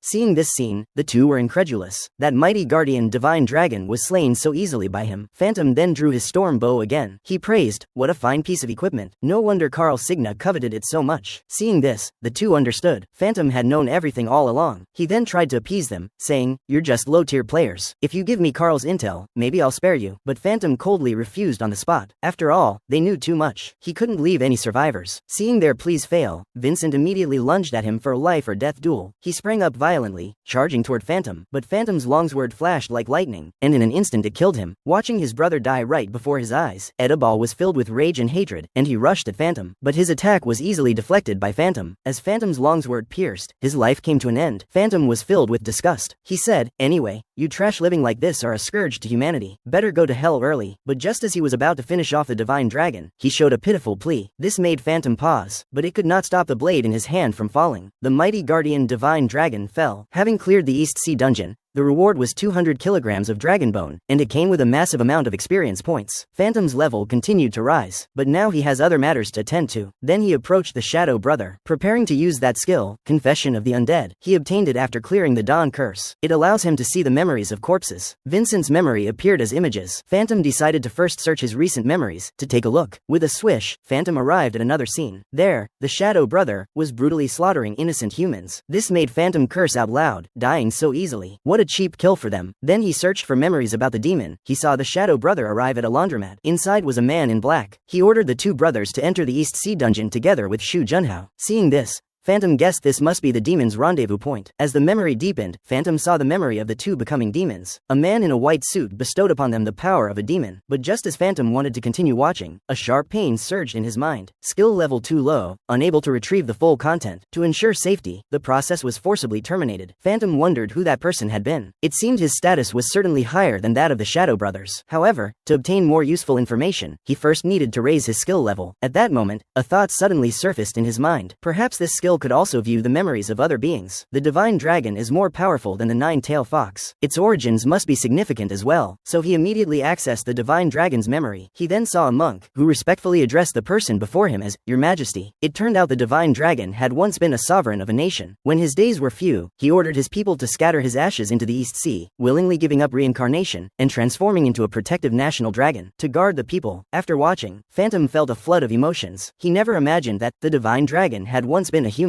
and that he had been an emperor who willingly became a dragon to protect his subjects. A deep reverence instantly rose within him, so he knelt down to silently honor and release the divine dragon. "Now this land is very safe. You may rest in peace." In the next instant, the scales on the divine dragon's body shimmered with bursts of light. Then its form turned into golden light and gradually faded. Finally, a golden dragon illusion coalesced in the air. "Young man, thank you for releasing me. You have cleared the hidden stage of the East Sea dungeon, earning the title 10,000 Wave Breath Flute. The divine dragon's guardian even has a hidden stage." That was something Phantom had not anticipated. No wonder he was rewarded with such rare equipment. Phantom touched his head and sighed. If there were more hidden stages in the future, that would be great. The press conference was quickly set up. Everyone was in disbelief. The Shadow Brothers apparently died inside. Then Phantom appeared at the conference venue. He explained to the crowd the reason behind the Shadow Brothers' deaths. It was all his fault for carelessly entering the maze, he said. That's why he got separated from them. When he finally managed to get out, they had already been killed by the ultimate monster. If he had emerged earlier, perhaps the outcome could have been different. Phantom spoke with heartfelt emotion, convincing everyone without doubt. Little did they know, he was the true culprit. Meanwhile, Carl was also watching the press conference closely. Seeing the news before him, he was extremely angry. "Damn, that guy's luck is amazing," he muttered. The chain reaction from the Shadow Brothers' deaths would make Master L's auction impossible due to lack of participants, so he decided to move the second-floor hounds down to the first floor. By any means necessary, he must ensure the auction's success. On the other side, Phantom looked at the mountain of commission elixirs piled before him. His mouth twitched slightly, and he asked Shien, "Are these still unsorted? Otherwise, why are there so many?" Shien perked up, stating that he had already sorted them. Perhaps because he cleared the East Sea dungeon, the number of commission orders surged. At that moment, he suddenly noticed something. Staring intently at Phantom, "You seem like you need a makeover. You look completely drained right now." Then he dropped some popular players' resumes. Although they're not as skilled as Phantom, at least they don't look as tacky as he does. Hearing that he's tacky, Phantom literally froze on the spot. While standing there, he said and pulled out a business card. He told Phantom to go there for a haircut. After all, it's for his own image. Then Phantom suggested Shien go back early to rest. After doing so much work, you must be exhausted. Hearing that, Shien instantly lit up with joy. His eyes were full of twinkling little stars. He quickly said thank you. He dashed out at a speed of 100 meters in 2.5 seconds. Before leaving, he didn't forget to remind him to remember to get a haircut. At night, Phantom, fully armed, hit the streets. As the saying goes, people fear fame, and pigs fear getting fat. During his Phantom days, as long as he took off his mask, he could go to any barbershop for a haircut. But now everything has changed, and after Phantom returned to to the guild, he told Daijing that he was heading to Liang Nation. Upon hearing that, Daijing was puzzled, so he explained that he got the demon's rendezvous point from the Shadow Brothers, so he needed to go there himself. But Daijing was very worried. However, he wasn't worried about Phantom's safety, but feared that he would kill the demon outright, because then they wouldn't get any intel. Phantom replied that he would definitely obtain the intel. Even though they seem like sidekicks, they will at least know something. After hearing that, Daijing also agreed, and tells him to reach out anytime he needs. But Phantom immediately says that he needs his help right now. He then opens his inventory. A pile of bones clatters onto the table. These are dragon bones he retrieved from the East Sea dungeon. He gives half of them to himself for use, and the other half to Noah, asking him to forge a sword for him. Daijing asks about the sword's length and weight. Does he have any specifications? Phantom says to make it just like the one he previously used. Hearing that,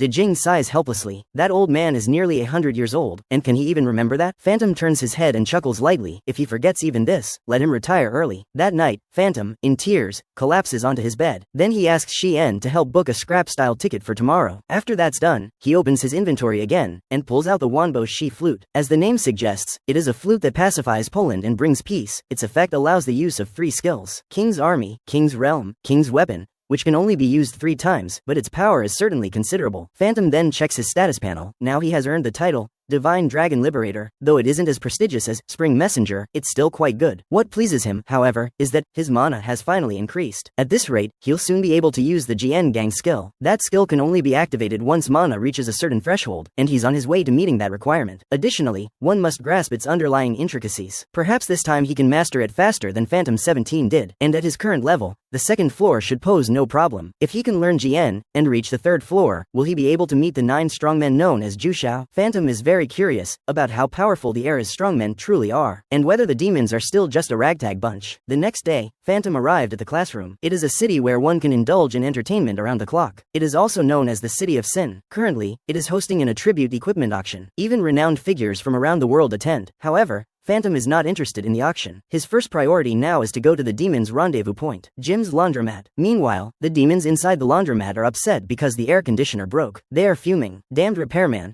why haven't you arrived yet? But there's another matter that troubles them even more. It's the handful of lunatics from the hounds. A man nearby asks upon hearing this, has she seen them? This reminds the man of the horrors he once witnessed. They only because they hadn't smelled blood for so long ended up killing my superior. At that moment, the door was flung open violently. Upon seeing the newcomer, he broke out in a cold sweat instantly. It was the hound leader, the very one who made his heart race. The woman frowned as soon as she entered. It's so hot in here. Are you trying to roast us to death? Those words instantly cooled the 2 men's spirits. They hurriedly bowed and apologized repeatedly. Then they handed him the orders conveyed above, but when he finished reading, his pupils contracted. He gritted his teeth, indicating that the mission had unexpectedly changed. Their chance to reach the 2nd floor was ruined. He then asked the bald man's opinion from behind.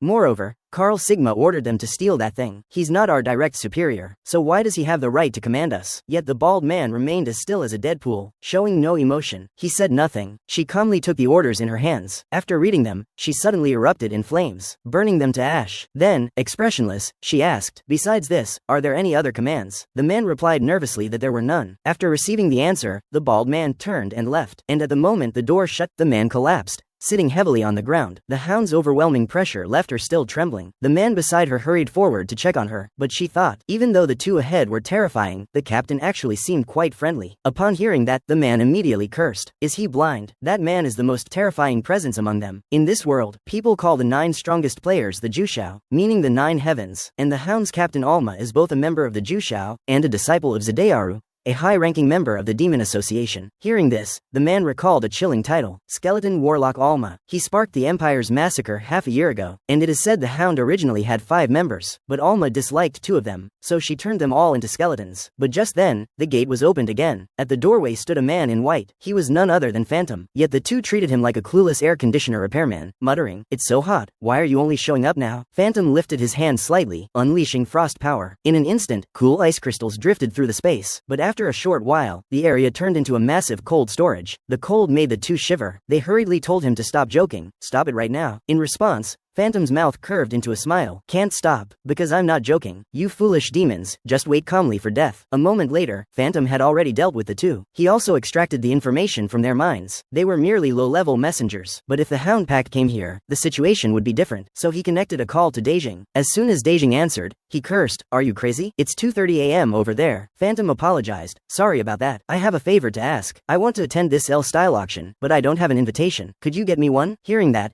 Daijing's face turned sour. "You really underestimate me, huh? After all, I'm also the president of the Player Association. A mere invitation is nothing. Send me the hotel and room number you're staying at." After obtaining the auction invitation, Phantom arrived at the hotel a day early to scout the location. There's not only an auction here, but also a casino. However, Phantom has never been here before, so he thinks about going in to have some fun, but the access control triggers an alarm, stopping him. Meanwhile, several security guards rush over at the sound. The lead guard instantly recognizes his identity. It turns out he is the person who met with Gao Shu last time, Sha Renhao of the Kai Mei Wang Liang Guild. At that moment, Phantom also recalls him, a comedic duo of a little sidekick and a princess, and this auction's security is handled by them. He asks Phantom if he wants to enter the casino, then he leads him to the other side, telling him, the casino has changed its business model, because players used their abilities while gambling, causing the casino significant losses. So the hotel implemented a countermeasure, building a casino specifically for players, where they can freely use their abilities. Even the dealers here are players. Upon hearing this, Phantom says, high-level players would have a huge advantage, but Zha Renhao awkwardly scratches his head. Not necessarily, because our captain has never won. Just then, Gao Shu appears. At that moment, his eyes well up with angry tears. He seriously doubts whether they're scamming his money. He slumps onto the table in utter dejection, muttering low, "It's impossible." Phantom watches, breaking into a cold sweat. He sees through it at a glance. The odds of winning this game have nothing to do with psychological warfare. It relies purely on visual acuity. He sat beside Gao Shusha. He asked him, "Is this game fun?" Upon hearing that, he trembled with anger. "You ask me if it's fun? I've already lost so much. How could I possibly find it enjoyable?" But the next moment, he realized. In front of him was Phantom, with an expectant expression. He said, "So it's Mr. Chickenhead after all. I didn't expect to meet you here. Are you here to join me?" Phantom was speechless and replied, "Of course not." Under the tall tree, he chuckled. "I was just kidding." "Then what are you doing here?" Phantom told him he was here to attend an auction. He added that today he was just stopping by the casino. Upon hearing that, Gao Shusha bragged that he was now the head of the hotel security. "If you need anything, just come to me." Phantom internally scoffed at the sight. The security chief is gambling during duty. Then he asked whether the game was really that hard. When the topic came up, Gao Shusha was helpless. He sighed. He said the dealer's hand speed was extremely fast. He heard the dealer came from the second floor. However, because the dealers all wear masks, their identities and abilities remain unknown. Phantom then wagered all his chips. This surprised Gao Shusha. He warned him that at first, being inexperienced, might cause him to fall behind his speed. Yet Phantom's words instantly struck him hard. "So you've already become proficient, yet you keep losing?" He turned his head away in shame. Then the game began. The three cups rapidly changed positions in the dealer's hands. As the speed increased, even afterimages appeared. After 2.5 minutes, he stopped moving. Next, Gao Shusha had to choose the cup containing the silver bead. He immediately stood up excitedly, shouting, "This time I know. I've seen clearly. It must be the one on the left."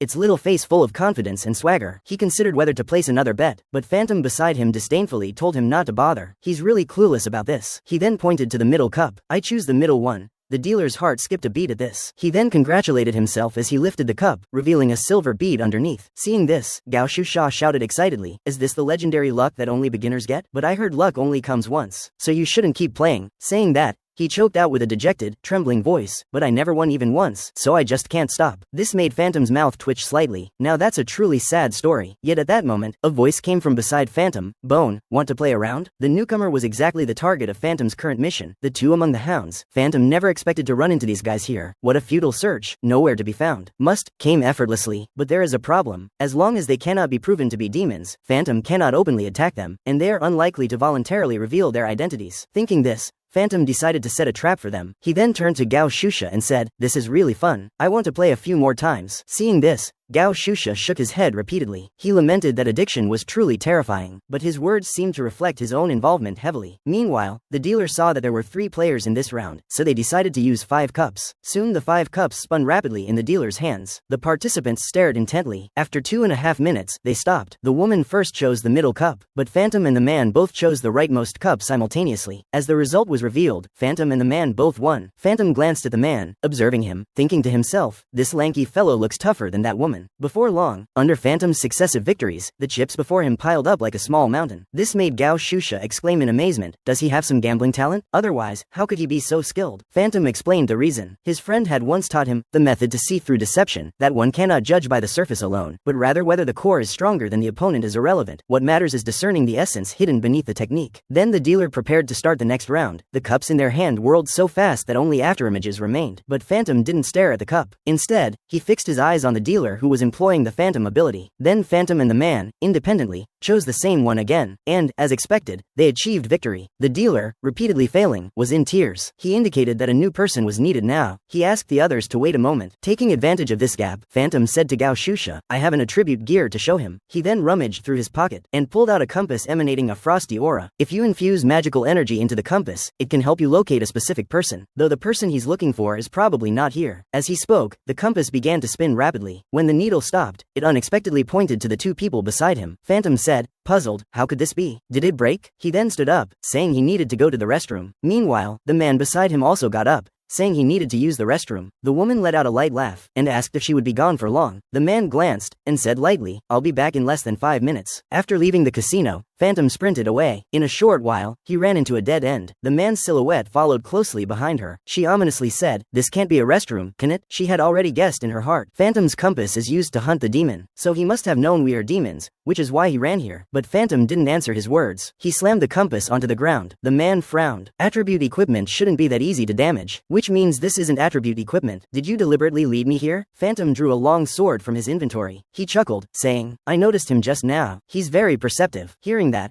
the man realized he had fallen into Phantom's trap. How much do you know about us? Phantom grinned. I only know your itinerary for tomorrow. Upon hearing that, the man tightened his grip on his dagger, then stopped the chatter. In the next instant, his figure surged upward. He zipped to Phantom's side at blinding speed. His dagger slashed horizontally. Phantom was startled. What a fast blade technique. He leapt, creating distance. That can't be achieved by sheer stamina alone. Could he possess a speed boost skill? But the man's words interrupted his thoughts. I already know roughly how strong you are. Give up resisting. You can't dodge my next attack anyway. Hearing that, Phantom let out a light breath. He closed his eyes right in front of him. The man instantly understood Phantom's tactic. He realized that his eyes couldn't keep up with his speed, so he chose to rely purely on perception. But that's fine. If he closes his eyes, his head becomes a weak point. Only the head and heart can deliver a fatal blow. I can feign an attack on his head, while actually aiming for his heart. In the next moment, the man darted to stand before Phantom. His dagger lunged at him at high speed, but in the next moment, a massive cloud of smoke erupted from Phantom. The other man froze in his tracks, but she quickly locked onto Phantom again. The dagger in her hand transformed into a fierce storm that rained down. However, the sudden turn of events made his pupils contract instantly. His arm, which held the weapon, was frozen into an ice statue. At the same time, Phantom's laughter rang in his ear. You've been fooled. If I can predict your attack route, even if I'm a bit slower, what's the problem? I've already thought of it. Given your nature, you'd definitely aim for my heart. Such a predictable move. No matter how fast you are, it won't help. Phantom's mocking words infuriated the man. With his other hand, he drew another weapon and thrust it at him, but Phantom seized it in one hand. In an instant, the arm was frozen into ice again. Meanwhile, Phantom's longsword descended. Phantom's mockery turned into the man's final requiem. You see, being overly cautious isn't a virtue either. Right after Phantom eliminated one of the hounds, the woman also guessed that her companion had met misfortune. After all, given his strength, he hadn't returned for nearly 2.5 hours. Alma asked what the person who went out with him looked like. She then pulled up the player profile for the current L city and quickly scanned it. Suddenly, her gaze stopped at a spot. She swore confidently that this was the person. Upon seeing this person, Alma felt puzzled. His subordinate shouldn't lose to a rookie who'd only been in the game for 2.5 months. But when he checked Phantom's record, he found something was off. He discovered that he was actually linked to the Shadow Brother. At that moment, he understood everything. Phantom had a purpose. He deliberately approached them. Even the death of the Shadow Brother might be because of this guy.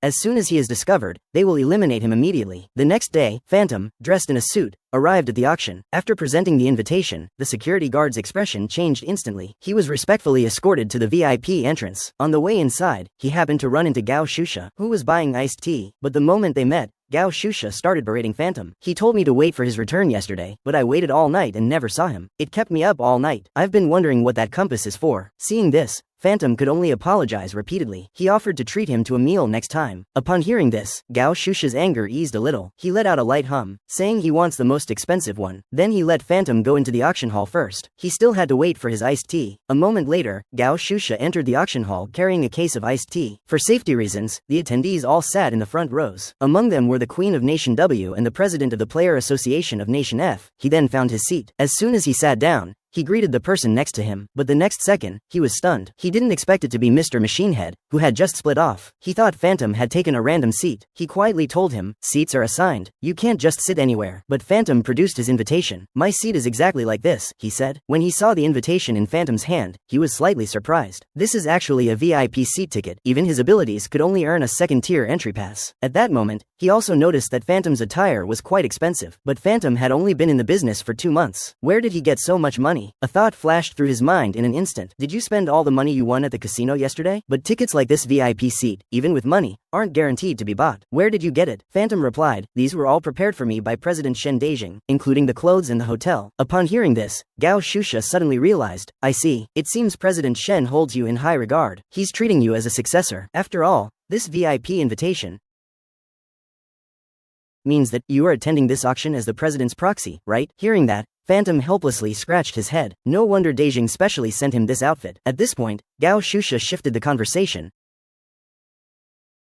"First, you need to do your primary job well," Phantom muttered inwardly. Does someone who gambles during work hours have the right to say that? However, there is one thing to be glad about. His seat is also here. He originally planned to deal with the Hound alone, but after reviewing that guy's memory yesterday, he changed his mind. Because now, relying only on himself, he still can't match Alma. So once the battle begins, he will, no matter what, accept the help of the Kai Mei Wang Liang Guild. Moreover, if the rumors about Gao Shusha are true, then he can not only hold onto the breath of heaven, but also ensure that everyone here remains safe. After a beam of light fell, the auction officially began. All the items up for auction this time were ultra-luxury attribute gear. One after another, the gear was quickly bought. However, up to now, Phantom has only purchased one item. This made Gao Shusha think he wasn't interested in gear. In fact, he is very interested in gear. But the problem is, the gear being auctioned here still doesn't compare to what he used before. Then another piece of gear was brought up again. It was called the Mysterious Sphere. It was once a reward from a second-floor dungeon, but for over 20 years, no one has ever figured out its purpose. Just then, a buzzing sound rang in Phantom's mind, flashing his Tier 1 skill. His keen intuition activated on its own. This struck Phantom as very odd. Could it be that the sphere triggered his skill? Although he didn't quite understand why the skill activated by itself, Phantom still chose to trust it. He then pressed the bid button in his hand, and won it. Finally, the centerpiece of today's auction was a premium magical box unearthed from the second-level ancient jade, Breath of Heaven. It contains an extremely high amount of magical energy. It is said that the energy it generates alone could power an entire city, but the price is expected to be unimaginably steep. Soon, as people took turns bidding, the price kept climbing. It quickly rose to 4.5 billion, 5 billion, 6 billion, but at that moment, a mutation erupted. The ceiling above the host suddenly cracked open. A massive stone slab rained down toward it. When the smoke cleared, the scene was already in chaos. But the host was unharmed. Sha Renhao stepped in front of him, raising a barrier, protecting everyone. Seeing this, Phantom couldn't help but silently praise that he could erect such a massive magical shield in an instant. No wonder others call him a guardian knight. From the sky, many skeleton soldiers fell, swarming to attack the barrier. Gao Shusha immediately guessed, this must be the work of a demon, only they would do something so insane. But who actually summoned those skeletons? At that moment, Phantom froze on the street. Could it be the skeleton sorcerer who slaughtered Nation T? After all, this is not an ordinary skill. And he said this to hand the situation over to Gao Shusha, subtly passing the information he knows to her. Gao Shusha gave orders to the guard squad, first to evacuate the guests, then to protect the auction items. Next, he asked Sha Renhao to bring the Breath of Heaven, and then they would go find the skeleton sorcerer. After saying that, he turned his head, hoping Phantom would help, but in that short time, Phantom had already vanished from the spot. While the scene had become a mess, the crowd rushed to leave, swarming toward the exit, the tiny doorway, making it impossible to disperse the crowd at once. Seeing this situation, Gao Shusha clenched his fist, concentrating power into a single point, and delivered a domineering punch. In an instant, she blasted a huge hole through the 2.5-meter thick wall. She immediately shouted, "Everyone, get out through here." But Sha Renhao, upon seeing this, felt a headache. The walls of this building are really expensive. Gao Shusha snorted coldly. Saving people is the priority now. There's no time to fuss over such trivial matters. Hearing that, Sha Renhao sighed helplessly. Then you better write a report later. Don't turn me in. But at that moment, a spatial black hole materialized before him. A bullet whizzed out from within. It struck him with lightning speed. A spray of blood blossomed in Gao Shusha's incredulous gaze. He then fell backward, powerless. Earlier, Alma launched a skeleton army to assault the auction hall, but it was stopped by the servant number Barrier. However, the next moment, a phantom darted out a bullet before him. The unexpected shot hit him. This caused the barrier to be breached instantly. The skeleton army swarmed into the auction hall. Seeing this scene, Gao Shusha was already ready to go all out. A faint flame flickered in her hand. What a bunch of infuriating guys. She then moved, charging toward the skeleton army. The next moment, a massive impact echoed through the night sky. The skeleton army was devoured by raging flames in an instant. The dazzling firelight illuminated the darkness. Under its power, it turned into a sea of fire. This scene left the Hound Woman hiding in the distance in disbelief. Is this really something humans can achieve? No wonder she's a woman wielding the S-rank ultimate skill, Fireworks Controller. He must never engage her directly. He only needs to focus on his sniper duties. He surveyed the battlefield, and soon spotted the scattered breath of heaven on the ground. He raised his hand and summoned a spatial black hole. In the next instant, the breath of heaven materialized in his hand. He then called Alma, informing him that the mission was complete. Upon hearing this, Alma instructed him to head to Zone B. After hanging up, the woman felt regret. She regretted not being able to beat him up. Shu Junhao, that kid. But at that moment, he unexpectedly spotted Phantom's figure. He was instantly overjoyed. You bastard, you're going to die. He immediately raised his sniper rifle, aiming at him, and locked onto his head in an instant. As the gunfire rang out, several spatial rifts suddenly appeared ahead. The black hole bullet pierced through the rifts, arriving instantly before Phantom. Yet this ghostly strike was unbelievably evaded by Phantom. Seeing this, the woman was incredulous. She had performed an ultra-long-range sniper shot using a teleport skill. How could she possibly miss? Undeterred, he raised his gun again, targeting Phantom's space. A black hole manifested around him, but Phantom remained unfazed, calmly saying, "Let's play hide and seek together." In the next moment, his entire form turned into shadowy vapor, and vanished from the spot. This sight left the woman in disbelief. Even a master like Sha Renhao couldn't dodge his bullet. How could a mere rookie achieve that? But at that moment, he sensed something was wrong, because the direction the Phantom had rushed from was exactly where he stood. Before he could react, a chill of frost spread behind him, freezing him in place in an instant. The Phantom appeared behind him like a ghost. Cold air drifted around its body. Its gaze was icy. Holding a long sword, it walked toward him step by step. The woman shouted, demanding to know who she was. The Phantom's voice was cold. It said calmly, "What good does it do for you to know? Anyway, after tonight, the Hound will vanish from this world." Meanwhile, on the other side, under Gao Shu's massive slaughter, the skeletons at his feet had already piled into a small hill. But then a group of black skeletons wielding equipment appeared. Under their tireless assault, his teammates fell one after another. This puzzled Gao Shu, because these were teammates he had personally selected for their strength. Even after fighting for a long time, they were already exhausted. They shouldn't have collapsed so quickly. Meanwhile, the teammate beside him also noticed something odd. The equipment used by those black skeletons looked very familiar. It reminded him of the high-profile player disappearance case 3 years ago. At that time, players who entered the second layer vanished en masse. The gear and tactics those players used matched exactly with those of the black skeletons. In other words, these black skeletons are actually the missing players from before. Meanwhile, the Phantom had finished reading the woman's memory and learned the Hound's operational plan. Alma ambushed the auction to shift the focus under the tall tree. He then seized the opportunity to steal the breath of heaven. After the plan is completed, he heads to the Lil Hotel in Zone B to rendezvous, and he must try to avoid players designated as dangerous. However, Phantom didn't see in his memory any information about the Demon-Human Association. Could it be that the Hound Pack's captain never shares intelligence with his subordinates? It seems he must read Alma's memory. According to the Hound Pack's memories, the skeletons currently attacking the auction are players killed by the demon Nizada, and the one controlling those skeletons is his disciple, Alma. But Alma's hideout is far from the auction hall, and that place is surely riddled with magical traps. If Phantom were to rush in recklessly, he would certainly have no place to be buried. Therefore, he must devise a way. At that moment, he notices the communication device on the woman's hand.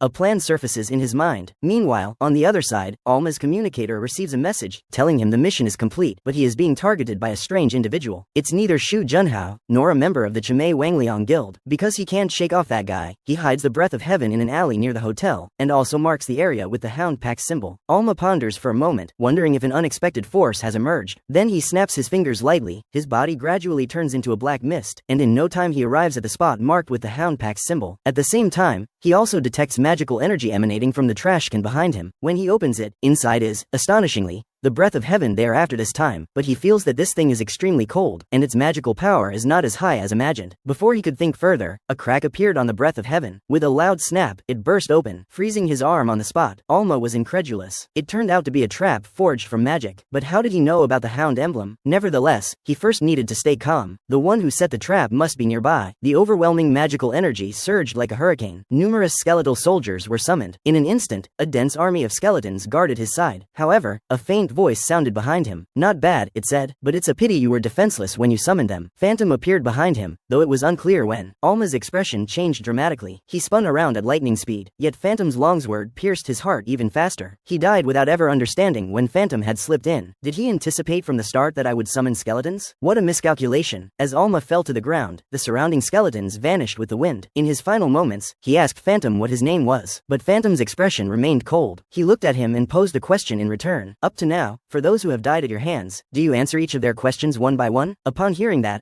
Alma fell silent. Seeing this, Phantom raised his longsword. Since that's the case, you still have the nerve to ask me. And with Alma's death, the skeletal legion at the auction site turned to ash and dispersed. Did the skeletal necromancer recall them? Or perhaps they were cut down by someone? Just after Phantom used the trap to kill Alma, his level jumped up 2 tiers. That speed was even faster than he had imagined. Perhaps it's because his level skills are higher than Phantom's. But if Alma hadn't fallen into the trap, Phantom might have been the one to die. Then Phantom began to read Alma's memories. Within those memories, Alma, as an orphan, was discovered by the demons, who possessed a rare summoning talent, and was therefore classified as a Tier 1 managed specimen, and was selected by the demon Nezade, who appointed him as the Hound Captain. Nezade told him, the demon's ultimate goal is to dominate the world, but the specifics would have to wait until he reaches the 2nd level. At that moment, Phantom's skill was again forcibly terminated due to his low level, though it seemed these memories were extremely important, which is why Alma locked them away. Yet these fleeting memories were a considerable gain for Phantom, and his hatred toward the demons grew stronger. These cruel beings actually raised an orphan into a demon. If an orphan can't endure the harsh training, they will be eliminated without mercy. Thus, before becoming demons, they can only be managed specimens subjected to inhuman treatment. However, now that he knows about this hunger, he will not stand by idly. He must, before monsters like Alma become more numerous, completely resolve this matter. At that point, Phantom thought of Nezade, wondering if he might be the person seen in Shadow Brother's memory, but he is still unfamiliar with the demon's higher-ups, so he cannot confirm yet. Phantom made up his mind. Just you wait. I will uproot you all, and send you to hell. The next day, Gao Shu Sha wore a worried expression. Listening to his subordinates' reports, even though they turned everything upside down, they still did not find the breath of heaven. Could it be that the skeleton warlock ran off with it? Thinking of that, he felt extremely worried, but at that moment, Sha Renhao told him someone had sent him a gift, and the contents inside shocked him greatly. It turned out to be the breath of heaven he had been searching for. Seeing this, he laughed heartily, remarking that this replica was exactly identical to the original. However, Sha Renhao told him, this is genuine. He has already had it authenticated. Startled, he quickly and carefully sealed it. Additionally, there was a note written in a foreign language inside the box. The writer identified themselves as his fan, and they had already removed the skeleton warlock's corpse in an alley of a certain hotel. Seeing this,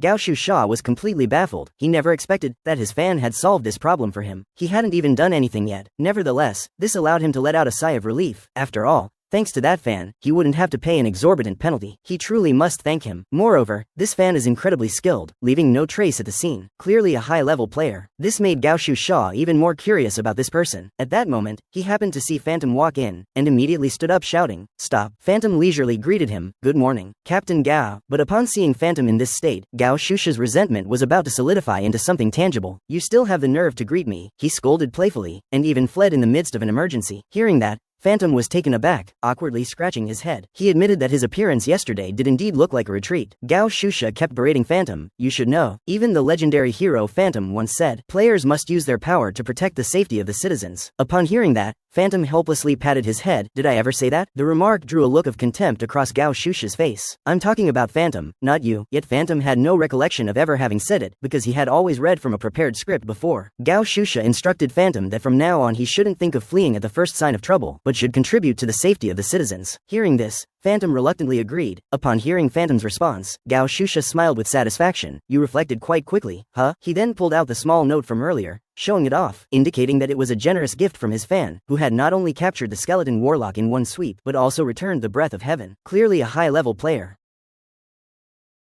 Upon hearing that, Phantom gave a mysterious smile, because the method for erasing magical traces was something he had learned from former teammates. He then asked where to retrieve the items captured yesterday. Gao Shusha told him they were at the front desk. Before parting, he extended another invitation to Phantom. "Really, aren't you considering joining our guild?" Phantom declined once more. However, regarding this outcome, Gao Shusha was not surprised. They would meet again next time, perhaps on the 2nd floor. Thinking of that, he stretched out his hand and made a promise to Phantom. As long as he reaches the 2nd floor within 6 months, he would give her a gift. Phantom let out a light laugh. laugh. Then what if I don't make it in? Then you should grant me a wish. Afterwards, Phantom obtained the equipment captured yesterday, the mysterious orb and the stamina regeneration necklace. However, he still didn't understand why this gear triggered such keen intuition, so he tried to infuse it with magical energy, yet nothing happened as a result. This left Phantom slightly disappointed, but since there was at least a slight reaction, Phantom still thought he would keep injecting a bit of magic into it from time to time. As long as he is patient enough, one day he will get an answer. Then Phantom turned his attention to the necklace, which was a gift he had prepared for his nephew. Soon after, the necklace was teleported to the doorstep of a residence in the second-floor border area. A young boy opened it. Inside was a note. Phantom told him, "I will reach the second floor within 6 months," and the boy fell into contemplation. "Are you about to set out, uncle?" After concluding the L-World journey, Phantom also returned to the Player Association and brought Dejing a bottle of famous wine as a gift. However, Dejing regretfully said, "I've recently quit drinking." At that moment, Phantom asked Dejing, "Your invitation letter to me was quite unusual." Dejing proudly told him, "It was to let the whole world know how much I value you, Phantom, so no one would dare mess with him." Phantom asked Dejing to help him find an orphanage. He already knows the demon's secret. A moment later, Phantom relayed what he learned from Alma's memories. After listening, Dejing was extremely angry. He cursed, "How could that demon commit such a heinous act?" He said, pulling out the liquor Phantom had brought, filling a glass to the brim. He needed a drink to calm down. Seeing this, Phantom thoughtfully added 2 ice cubes. Then Dejing told Phantom that the sword Noah had asked him to forge was finished. He said he wanted to hand it over to you personally. Given Phantom's current fame, there wouldn't be much criticism. After all, he even received an invitation to join the Chimi Wangliang, so Phantom decided to go back and rest. He plans to see Noah tomorrow. After Phantom left, Dejing's expression grew solemn. He silently resolved that he too should do something within his power. The next day, Phantom arrived at No's residence. It hadn't changed at all from 25 years ago. However, it said that No's grandson has taken over the workshop. I wonder what the former little crybaby has become now. When Phantom pushed the door open, what met his eyes were a pair of massive, powerful arms. Standing before him was a towering, burly man. Phantom was instantly stunned. It turned out to be No's grandson. What on earth has happened in these 25 years?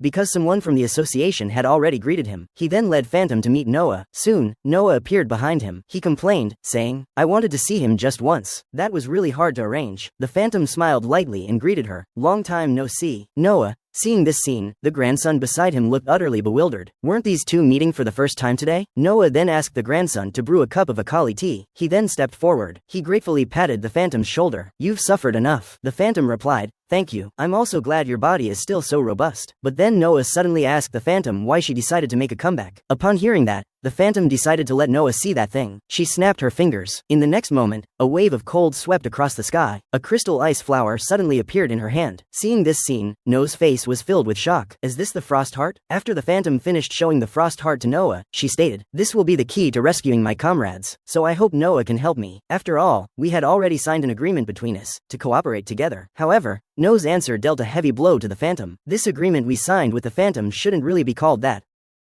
Upon saying that, the Phantom couldn't hold herself any longer on the spot. Seeing the Phantom in this state, Noah burst into hearty laughter. He told her he was only joking, just wanted to see her looking so dejected, which left the Phantom both laughing and crying. He asked whether the sword he wanted was ready. Upon hearing that, Noah stood up to fetch the sword for him. He then retrieved the Dragonbone sword and handed it to the Phantom. The Phantom drew the longsword and admired it closely. He felt deeply satisfied. He hadn't expected that after 25 years, Noah could still forge such a handy weapon for him. Noah said that he had incorporated new materials into the Dragonbone to improve magical conductivity and durability. Then Phantom began to assess the weapon's attributes. Rare equipment. Black Dragon Fang. The sword is extremely sturdy, resistant to bending and rust. Wounds inflicted by this blade are hard to heal, and as long as the blade is stained with blood, it can pinpoint the opponent's approximate location. Seeing this, Phantom smiled in satisfaction. "This is nothing compared to the swords stored in the association's warehouse. All these years have passed, and your skill has not declined." Phantom's words displeased Noah. "What are you saying? My abilities have clearly improved a lot. Even my Go skills have increased, right? But when we used to play Go, you never won a single game against me." Hearing that, Noah, angry, roared at Phantom, "Do you think I'm still the same as before? I'm definitely stronger now." At that moment, Noah's grandson brought tea to the table. He specifically warned Phantom, "This is a very rare tea. Don't spill it." But Phantom was indifferent. He had never tasted any tea before, yet when the tea touched his throat, he felt an immediate jolt in his heart. The unique flavor was completely unlike anything he had ever drunk. "What kind of tea is this?" Noah, however, teased him, challenging Phantom to a game of Go. If he wins, he will tell him. Upon hearing that, Phantom let out a light laugh. Deal, he said. You mustn't back out, he warned. A moment later, Noah slammed a chess piece onto the board. He shouted in frustration. How could this happen? Phantom told him not to get worked up, but he still threw the game. Now I've won. You can finally tell me, right? Noah sighed helplessly. He sat back down. He asked Phantom if he had ever heard of the demi-human race that walks on two legs, the kind that looks a bit like humans. It used to be like that, but now the demi-humans possess intelligence that allows them to communicate with humans. Thus, this noble-minded race is also called the Elf Clan, and Akali tea is the tea cultivated by the elves. So if I reach the second floor, can I buy this tea? But Noah let out a light hum. If he's not destined to be with the elves, no amount of money can buy it. Upon hearing that, Phantom said it was truly a pity. He then pulled the lost sphere from his inventory. He asked Noah if he recognized the item. Noah looked at it and told him he didn't know what it was, but he could tell it was something of the elves. Phantom asked in surprise how he could tell. Because I've seen an elf elder, Noah replied. They came down from the second floor and found me. The elf clan has a mysterious and unique aura. It feels like a part of nature itself. And this sphere gives me a similar feeling. If you want to know what this thing is, you can go to places where elves gather and take a look. It's a piece crafted by elves. It reacts when it comes into contact with the world tree. Maybe you can discover something. After hearing that, Phantom said he would go back to look for information about the elves. He'll take his leave for now. Noah said lightly, take care. I'm not seeing you off. Hearing that, Phantom smiled knowingly. He is still as outwardly cold and inwardly warm as before. Noah's grandson had already prepared a box to give him. Please don't be angry. My grandfather is just not good at expressing his feelings. This is the Akali tea he asked me to give you. He has never given such precious tea to anyone before. It seems he truly admires you. Phantom let out a light laugh. Then please convey my thanks to Noah. Later, on the way back to the association, Phantom learned from Shi-En about the elves. But they are dark elves. They are fallen elves who betrayed the world tree. They live in tribal units. Thus, dungeons featuring them are quite difficult. It is said that if you're lucky, you can obtain the legendary holy water in their village. The dungeon where dark elves appear is the Wild Spirit Dungeon in Country W. You can see that the Qinghai Guild is preparing to join the raid. Wild Spirit Dungeon. This is the guild Phantom encountered during the last Firefox raid. At this point, Shi-En continued, and it's not just the Qinghai Guild. Guilds from around the world will gather here. The condition to clear the dungeon is to kill the Dark Elf clan leader. Only players level 20 to 30 can enter. The player limit is 200. After hearing that, Phantom couldn't help but open his mouth wide. That's truly a massive dungeon. Somewhere on the second floor, Carl Signa also learned of the Hound's total annihilation. He was both incredulous and deeply troubled. This is terrible. Nizada is very fond of his disciple. Originally, the Sword Saint was relentlessly pursuing them. Now it's like a leaky roof in the middle of a night storm. But at that moment, a noise came from outside the door. When they saw the newcomer, Carl and his companions' pupils instantly widened. At the doorway stood an elderly man, radiating the magic of a saint. Carl immediately knelt and paid his respects. His heart was already trembling with fear. He never imagined that Nizada himself had come to find him. The next moment, a spell shot at him in an instant, tightening around his neck like a vice. Nizade's expression was icy. Are you sure this is the person named Shu Junhao? To kill my disciple? Upon hearing this, Carl hurriedly claimed he didn't know, but if you give him a chance. Upon hearing that, Nizade's gaze hardened, and he released Carl's neck. He coldly issued a final ultimatum. Within 6 months I want to see him, but Carl told him he needed to enter the second floor, where the minimum required level is 30. He is still a rookie. How could he reach that in 6 months? Nizada paid no heed to this, leaving Carl with only one sentence, and then vanished with the wind. Only by bringing him before me can you save your life. Hearing this, Carl had no other choice. He immediately ordered his subordinates to bring the teleport device. He wants to avoid the player guild, and secretly use the dimensional elevator to go down one floor himself. Meanwhile, Phantom also arrived at the foreign town of Grandon. He had arrived here 3 days early. He planned to warm up by clearing a few nearby small dungeons. After all, the difficulty of this dungeon was far from ordinary. It should be noted that after the dungeon and players appear, the system also emerges accordingly. It is very fair. When setting the difficulty, it never favors either the players or the monsters. Yet this dungeon allows 200 players to enter, which is enough to prove that this dungeon is hard to clear. Time quickly passed to 3 days later. Players preparing to tackle the dungeon gathered at the entrance, ready. Although they all came from all corners of the world, there were still many formidable strong players among them. Some used advanced equipment that had never even appeared domestically, and Zhang Minwen of the Qinghai Guild had been looking around left and right, searching for someone. His teammate guessed immediately.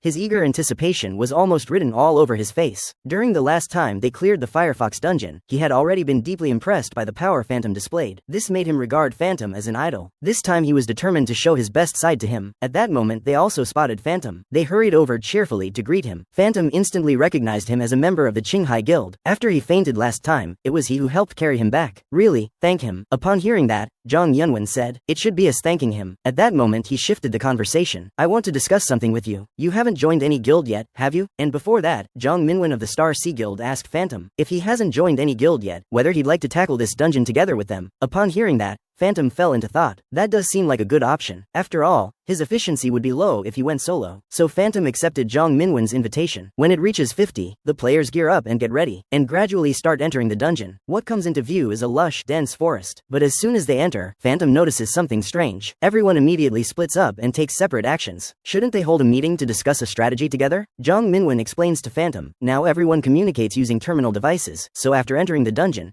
there's no need to gather for a meeting. They only need a device that constructs a magical communication network, which allows remote communication. After listening, Phantom finally realizes. Seeing this, Shu Weilai couldn't help but mock Phantom. Are you some kind of time traveler from the past? You don't even know that? Hearing that, Jong Minwon scolded him, don't be so impolite. Then he introduced the members of the Qinghai Guild to Phantom. This is the healer in Kui Zhenao's team. His name is Shu Weilai, known as the Spoiler King. As he said that, Shu Weilai wanted to demonstrate his skill to Phantom. He leaned his head close to Phantom, staring intently at him. The next moment, a faint red glow appeared in his pupils, and he let out a surprised, "Wow, you're amazing. To think you single-handedly killed 10 dark sprites." Hearing this, Phantom guessed what Shu Weilai's ability was. Jong Minwon then explained it to him. That Shu Weilai possesses the ability to foresee the future. As long as he watches a person, he can see what will soon happen to them. However, the skill has a long cooldown, and he must tell the other person what he saw, or else he will be punished, suffering severe injury. Hearing this, the Phantom was deeply shaken. Back when the Phantom existed, this ability was extremely rare. Across the entire Earth, fewer than 10 players could foresee the future. But then Shu Weilai spoke up again, interrupting his thoughts, stating that his skill can only see what is about to happen, and it isn't accurate every time, since the future has too many variables. After that, it was Jong Minwon's turn to introduce himself. He specializes in strengthening stamina, and he has a feeling that the few of them will cooperate well. Then they plan to find a place to set up a base camp and build a communications network. 2.5 hours later, Jong Minwon completed the installation of the communication equipment, successfully establishing contact with other guilds, though the other guilds still haven't found any trace of the Dark Elves, which made everyone wonder if they were hiding. Jong Minwon told them to contact him once they locate the Dark Elves, and the long period without progress left a few of them feeling slightly frustrated. At that moment, the Phantom suddenly said, "This is very strange. Since the dungeon is so large, there should be many Dark Elves, yet 200 players have split up to search, and they can't even see their shadows, which is just too odd." Shu Weilai remarked, "Could it be that they're scared and hiding?" But the Phantom dismissed that notion, because Dark Elves are very proud, and have a strong sense of territory. Even if a tribal chief orders them to conceal their tracks, they wouldn't just stand by when outsiders invade. So Phantom asked Shu Weilai, "When did you first encounter the Dark Elves? Just now?" Shu Weilai recalled the earlier scene. The surroundings were pitch black, so it must have been at night, Phantom thought. After a while, he said lightly, "How interesting." Then, under the puzzled gazes of the others, he pulled out a blanket and spread it on the ground. He told everyone, "The Dark Elves will launch a night raid, so searching now is futile." Hearing that,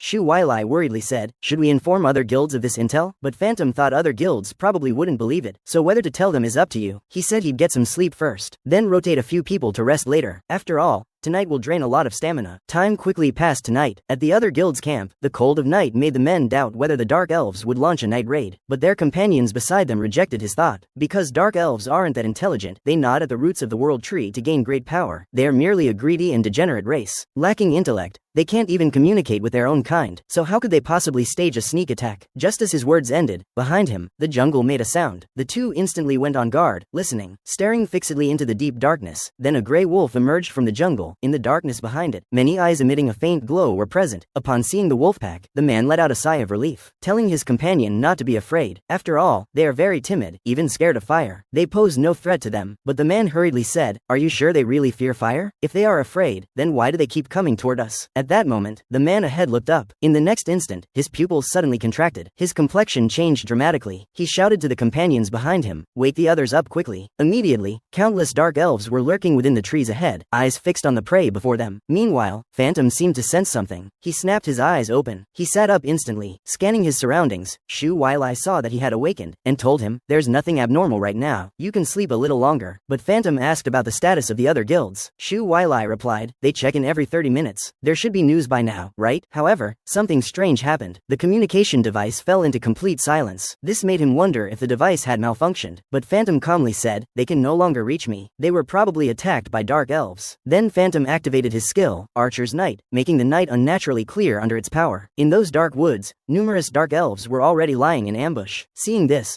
Phantom found it very amusing. The unintelligent dark elves were actually able to tame wolfhounds and ride them for night raids. Then he had Shu Wei wake the others, but he looked completely confused because he hadn't seen anything. What exactly had occurred? But the next moment, a massive, blood-stained maw of a grey wolf appeared over his head. When he turned to look back, the ferocious fangs were about to take his life. At that moment, a flash of swordlight struck the grey wolf with lightning speed, and it was Phantom who delivered the blow. The dark elf that had lost its grey wolf also fell into the flames. Phantom sneered and remarked, "These guys look really scary. Using a Noah-forged sword against them is truly overkill." Immediately after, more dark elves launched an attack on Phantom. However, their strength was no match for Phantom. Phantom wiped them out as easily as slicing a melon. At this point, a dark elf attempted a sneak attack from behind him, but the next second, a set of black armor instantly covered Phantom's body. The dagger he used for the sneak attack got stuck in it. He could not advance a single inch. Phantom turned around and swept it away with a sword, eliminating it, and this was crafted by Ba Mao of Quen Workshop. Black armor was De Jing's unilateral decision. He asked Ba Mao to forge it using dragon bone. After clearing this dungeon, Phantom wants to thank him, and at this moment, Phantom's displayed strength made the dark elves feel fear. No one dared to step forward. Seeing this, Phantom had an idea. She first pretended to spare one of them, then drove them into the woods. Thus she could secretly use the undead confession without the others noticing. She then taunted the dark elves, saying, "One of you step out and duel me. I'll give you a good fight." Upon hearing this, one of them could no longer hold back, leapt up, and launched an attack at Phantom. And indeed, the result was a swift, satisfying death. Now only the last one remains. You can run now. See if you can actually get away. A moment later, Phantom finished extracting the dark elf's memory deep in the woods, and she also learned that the tribe leader is stronger than these foot soldiers, because the dark elves gain power by gnawing on the roots of the world tree, but they lose their intellect as a result. Yet the tribe leader appears unaffected. However, aside from the tribe leader, the remaining 1,000 dark elves are enough to threaten other players. Moreover, the tribe leader's elite guards are not to be underestimated even against the Dark Heaven Knights. Afterwards, Phantom returned to the camp, and her prediction earned the admiration of everyone. Phantom asked about the situation at the other camp. Shu Weilai expressed concern, saying, "We still can't get in touch. If it's not because they're fighting, or they've been killed." Hearing this, Phantom said, "They should hurry. Let's go. We'll go rescue them." Meanwhile, at the other camp, the group was being pushed back step by step by a dark elf ambush, and then a man was knocked to the ground by a swooping attack. He shouted loudly for help to his teammates, but his teammates were already overwhelmed. At that critical moment, a spear flew by and lodged beside him. The dark elf on the grey wolf fell to the ground at the sound. In the next instant, Phantom's long blade appeared above the grey wolf's head. A single sword thrust cut it down. The players on the ground instantly recognized Phantom as Shu Junhao. While he was still reeling, his teammates rushed to his side. They said they too had been saved by Phantom. Hearing this, the man bowed deeply to Phantom in gratitude. He blamed his own uselessness, which had caused the death of 5 comrades. He swore to avenge his comrades. Phantom told the group, "The northern front is yours." He will head east. Most guilds are likely engaged in battle now. We need to rush to aid them. Approximately 500 dark elves remain in the village. Half of those dark elves took part in the night raid. If they can hold out, they have a chance of victory tonight. Therefore, we must gather all players acting separately. Only by confronting the dark elves together can we get through. You gather the scattered players in the north, then come east to rendezvous with us. But the man looked uneasy after hearing this. Nevertheless, Phantom's words restored his confidence. "I know you have lost comrades, and it's hard to keep fighting, but now you must hold on. If we don't unite, they will pick us off one by one. In that case, it won't be long before we're annihilated. So there's no time to think about avenging your comrades." Upon hearing this, the man instantly regained his fighting spirit. He must avenge his dead companions. From now on,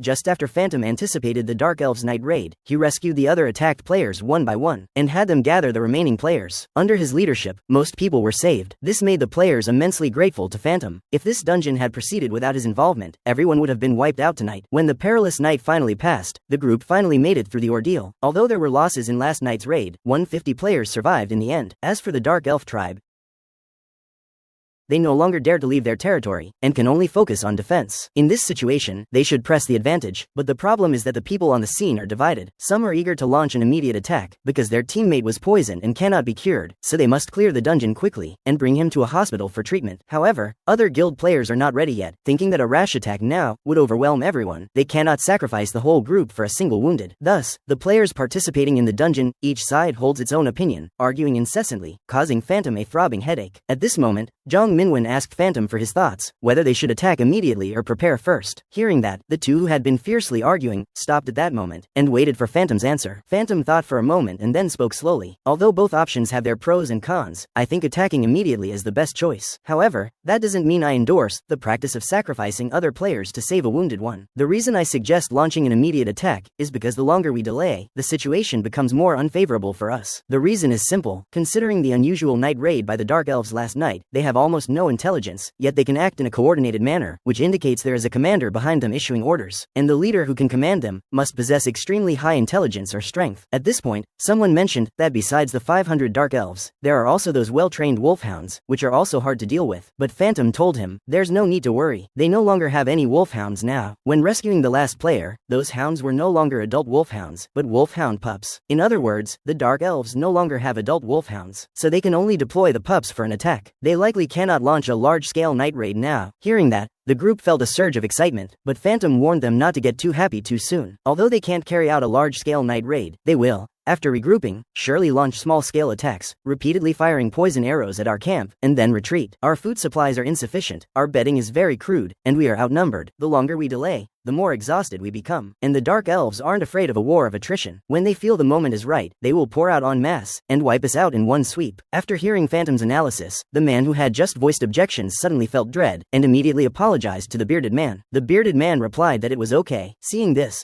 Phantom also gave a relieved smile. Finally, they reconciled. At that moment, Phantom asked Shu Wei to come with her for a moment. After walking into the woods, Phantom had him use his future sight skill on her to gather some intelligence. Upon hearing this, Shu Wei immediately activated the skill. He saw the group, found the Dark Elves' village, just as Phantom had described. Their numbers were enormous, and among them was a Dark Elf exuding a strong aura of malevolence, surrounded by 5 fully armed Dark Elves. Upon hearing this, Phantom immediately thought of the Elf leader and the Dark Heaven Knight. But what a pity, what he really wanted to know wasn't these. Phantom sent Shu Wei to relay the intelligence to everyone. After he left, Phantom fell into contemplation. Would that tribal chief be more formidable than I imagined? Would I need to use my frost skill to deal with him? 2.5 hours later, the scouting party reported they had discovered the Dark Elves' main base, and everyone quickly prepared for battle, ready to go. Excluding the injured who couldn't fight, there were a total of 147 players. Moments later, they arrived at the village where the Dark Elves reside. It is beneath a massive cavern entrance. Because of the World Tree's curse, they cannot see the light. They can only live underground, away from daylight. Then the group entered the underground cavern. When they reached the end, they saw all the Dark Elves already arrayed in formation. A large-scale battle is about to erupt. There are over 500 Dark Elves here, as well as the tribal chief seated at the far end. His presence exudes an oppressive aura, making the players shiver with dread. But Phantom found the formation quite to his liking. Earlier I was worried we'd be surrounded and become passive. Now we only need to engage them head-on. Phantom calmly urged everyone to give their best, aiming for each person to take down 4 enemies. The person beside him sweated profusely at the words. That's easier said than done. But then Phantom suddenly recalled something. If we defeat the tribal chief, we should be able to obtain the holy water, right? Upon hearing that, everyone was startled. A flurry of discussion erupted instantly. Is it that elven remedy that can bring the dead back to life? Phantom turned his head and smiled lightly, telling the group, if we truly obtain the holy water, we'll distribute it according to each person's contribution in the guide. Hearing this caused an immediate stir among the crowd. Everyone instantly became as energized as if they'd been injected with adrenaline. They surged forward, charging at the Dark Elves. Thus the great battle officially began. Everyone fought fiercely against the enemies. The Dark Elves fell one by one, and Phantom remained the brightest among the crowd, sweeping all directions with his unparalleled agility. Seeing this scene, the onlookers were in disbelief. Could he really be someone who has only been a player for 2.5 months? They were already pushing themselves to the limit. They simply couldn't keep up with his speed. Meanwhile, on the other side, Jiang Minwen found himself surrounded. He managed to block an attack with his shield, but the next attack vanished in an instant. At that moment, a flash of swordlight sliced through. It was Phantom, who struck him down with a single move. Let Jiang Minwen fall back, he said. From here on, it will only get more dangerous. Hearing this, Jiang Minwen asked him, should I charge forward alone? That's just insane. But Phantom calmly replied, I often do this kind of reckless thing anyway. Upon hearing that, it left him dumbfounded on the spot. Staring at Phantom's upright figure, Jiang Minwen felt a surge of resentment in his heart. He wanted to fight side by side with him, but that was indeed a lofty wish. He still had a long way to go. Next time, I won't back down, he vowed. Phantom seemed to sense Jiang Minwen's determination. A faint smile tugged at Phantom's mouth. He was already looking forward to meeting Jiang Yuwen again. At that moment, several silhouettes appeared before him. They were none other than the Dark Heaven Knights guarding the leader. Their aura was distinct. Immediately, Phantom sensed something different. Given that, he decided to take things a bit more seriously. He promptly stowed his long blade back into his inventory. In the next instant, the black dragon fang roared like a dragon across the sea, leaping into his palm. I need to get a better weapon to deal with you all. If we were to settle it with swords alone, no matter how many opponents there are, he could defeat them all. After all, he has never encountered anyone more skilled with a sword than himself. The next moment, the Dark Knight let out a roar and charged to his front. The brute force instantly hammered a huge crater. Then a swift sword sweep came at Phantom. Phantom twisted his body and quickly evaded the strike. The domineering force instantly cleaved the pillar behind him in half. Seeing this scene, Phantom was secretly startled. Such a formidable sword technique. If he were pierced, he would be shattered to pieces. Therefore, he must not be hit, or his life would be in grave danger. Yet there was no hint of fear on Phantom's face. Instead, he wore a joyful smile. He hadn't experienced such an exhilarating battle in a long time. The next moment, his momentum surged like a leaping rabbit. The black dragon sword whirled rapidly. In a flash, it slashed his arm. Before he could react at all, his arm was already severed. The Dark Knight's expression changed dramatically. He tried to turn and flee, but Phantom's speed was greater, and in a single step he pinned the knight's foot firmly, snuffing out any hope of escape. He finished him with a single thrust. Phantom's mocking voice echoed to the remaining Dark Knights. They couldn't even dodge that one strike. Your strength is truly disappointing, he sneered. You need to work harder and push harder, he added. But then a scream nearby caught Phantom's attention. He saw the players facing a horde of dark elves, and could no longer hold on. One after another, they began to fall. As the number of wounded kept rising, the healers were completely overwhelmed. The sheer numbers made the players' skin crawl. A 1v4 and a 100v500 are not even the same magnitude of difficulty. They were still swapping cards constantly to preserve their strength. So far they've only dealt with just over 100. If this continues, the players will be slaughtered first. They must maintain a continuous offense, and give the dark elves no chance to swap cards. But at that moment, a dramatic scene unfolded in the arena. The dark elves, who were just smug moments ago, now wore panicked expressions. They began to run wildly in all directions. This baffled the players. Behind them, the Dark Knights were brandishing their great swords. Anyone who stood in their way was mercilessly slain. When the players looked closely, they realized it was Phantom's doing. He had lured the Dark Knights to the center of the battlefield to disrupt their formation, thus aiding the players. Seeing this, everyone couldn't help but feel admiration. It was no longer just a simple help, it was delivering heads for us. Zhang Minwen immediately seized the perfect opportunity Phantom created. He rallied everyone to strike while the chance lasted, to completely break their formation. Then the players instantly sounded the horn of counterattack. Phantom nodded silently. Although this was more laborious, it should eliminate all the minions. Meanwhile, a Dark Knight's longsword fell toward him from behind, but Phantom, without turning his head, blocked it with a sword. After having chased him for so long, it was time to put an end here. At this moment, the leader on the throne ignored it all. His patience was nearing its limit. They once possessed outstanding looks and wisdom, but now they had become like ugly beasts, even being led by the nose by these humans. In the blink of an eye, the former glory turned to fleeting clouds. At this point, Phantom also killed the last Dark Knight. He could no longer recall how many dark elves he had slain. This was the first time in his life he faced so many enemies. It was like cockroaches. Hearing this, the Dark Elf King said coldly, "Stop, don't mention those cursed ones in front of me." The words surprised Phantom. The elf who claimed to be a guardian of nature actually also hated cockroaches, or perhaps because dark elves resemble cockroaches, that's why you despise them so much. Die, Dark Elf King, Phantom said with a grim face. He stepped forward, sword in hand, toward Phantom. Enough talk, raise your sword. Seeing this, the humans also prepared to engage. Their battle spirit rose as they declared, "Since that's the case, you go ahead first." Hearing this, the Dark Elf King sneered, "You really are audacious." After Phantom eliminated all the Dark Knights, the Dark Elf King,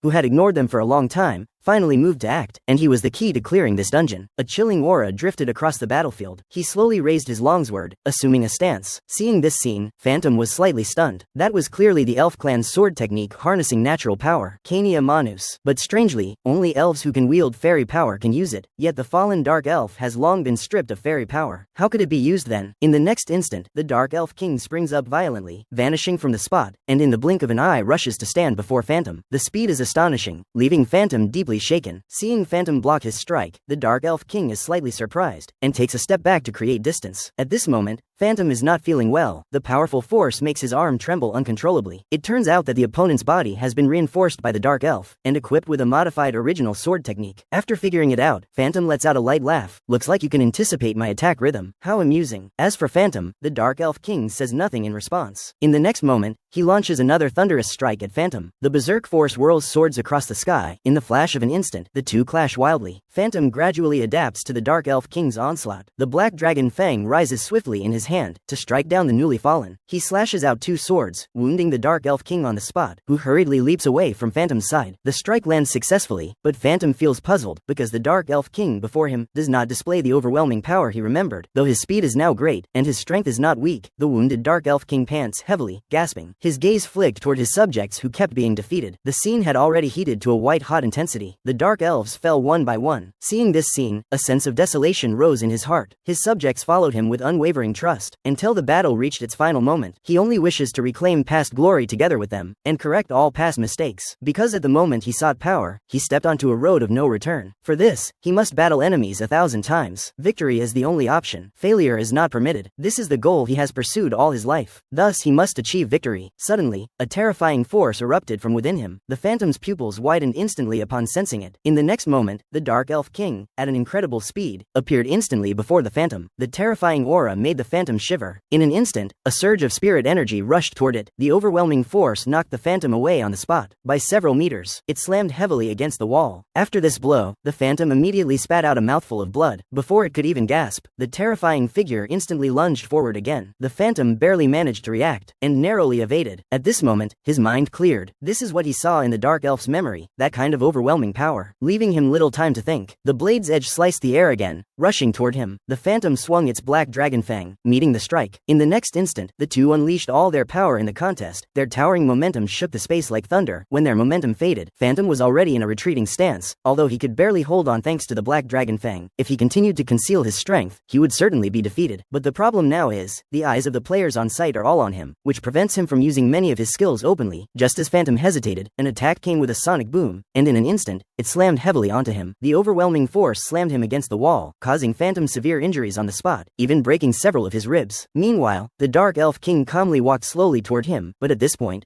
Phantom no longer even had the ability to raise his sword. He could only watch in a blur. As the Dark Elf King prepared to swing his long blade at him, Phantom clenched his teeth, trying to stand up, but no matter what he did, his body still wouldn't move a single inch. Just as his life hung by a thread, several chains flew in, locking the long blade tightly. The players surged forward, gripping the Dark Elf King's body tightly, and everyone leaned toward Phantom's side at that moment. All of them gave their all, just to rescue Phantom. Seeing this scene, Phantom felt very surprised, and at the same time, the healer also came to his side to treat him, but his ribs would take 30 minutes to heal. At this point, Kui Zhenbiao said to Phantom, "We saw everything clearly from the back. He was like a monster, taking down all the Dark Knights, then, single-handedly dueling the boss." Phantom's displayed resolve ignited their fighting spirit. No one expected that, as a newcomer, he had only been debuting for 2.5 months, yet performed so heroically, forcing them to press on despite the odds. Now there are just over 100 Dark Elves left. If they defeat the boss dungeon, they'll clear the raid. Phantom once again grasped the black dragon fang before him. His severely wounded body still spoke with such confidence. "Give me 10 more minutes, then help me secure another 10. Leave the rest to me." However, after the players clashed with the Dark Elf King, they realized how grueling those 10 minutes were. Now they fully experience the terror of the monster before them. Even if everyone attacks together, they still can't defeat it. Yet Phantom just now fought this monster toe-to-toe. Thus, they could only pin their hopes on Phantom. They only need to hold out for 10 minutes. But the next moment, the Dark Elf King broke free from everyone's restraints, like a demon bursting out of a cage. The absurd thing is, they expended such great effort, yet they only managed to bind him for a few minutes. Seeing this, everyone resolved, even if we die here today, we will fight for our dignity. Then, brandishing their weapons, they launched an attack on the Dark Elf King. Seeing this scene, the Dark Elf King couldn't help but be irritated. These humans are truly tenacious. He then swiftly swung 2 swords forward, instantly cutting down the 2 who were at the front. Meanwhile, a fireball feigned an attack from the side, to which he responded with a casual shrug, and dispelled it. He mocked everyone, asking why they were putting up meaningless resistance. But that couldn't shake the players' unwavering resolve. They kept charging at him one after another. As time passed, 1 minute and 1 second, the Dark Elf King felt an inexplicable growing anxiety. A seed of fear began to sprout in his heart. He couldn't understand what he was actually afraid of, but when he saw Phantom's cold gaze from behind the crowd, he involuntarily shivered. He gripped his longsword tightly. Now only 3 minutes remained until Phantom recovered. Yet the Dark Elf King's assault became even more ferocious at this moment. Each swing of his longsword could eliminate several players. In just just a few rounds, the players were severely wounded. This scene cast a shadow over the players' hearts. They thought they were close to clearing the dungeon, but reality was vastly different from their expectations. The Dark Elf King's power is that of an alien ultimate monster. One of him equals an entire legion. If they cannot defeat him, even if they eliminate all the Dark Elf minions, they will ultimately face defeat. The terror of the Dark Elf King loomed like a massive mountain, pressing down on everyone, leaving them breathless. But at that moment, a faint voice drifted into his ear. "Are you done tormenting yourself now?" Phantom, having recovered, stepped in front of him. "Well done. Everyone, leave it to me now." Upon hearing this, the others showed concern. "Can you really do it alone? After all, they have just experienced the Dark Elf King's terror." Phantom said it was fine, while a bead of sweat ran down his face. "If you follow me, you won't be able to give your all." And at this time, the Dark Elf King had already lost patience. He raises his long sword high. A surging power gathers on the blade,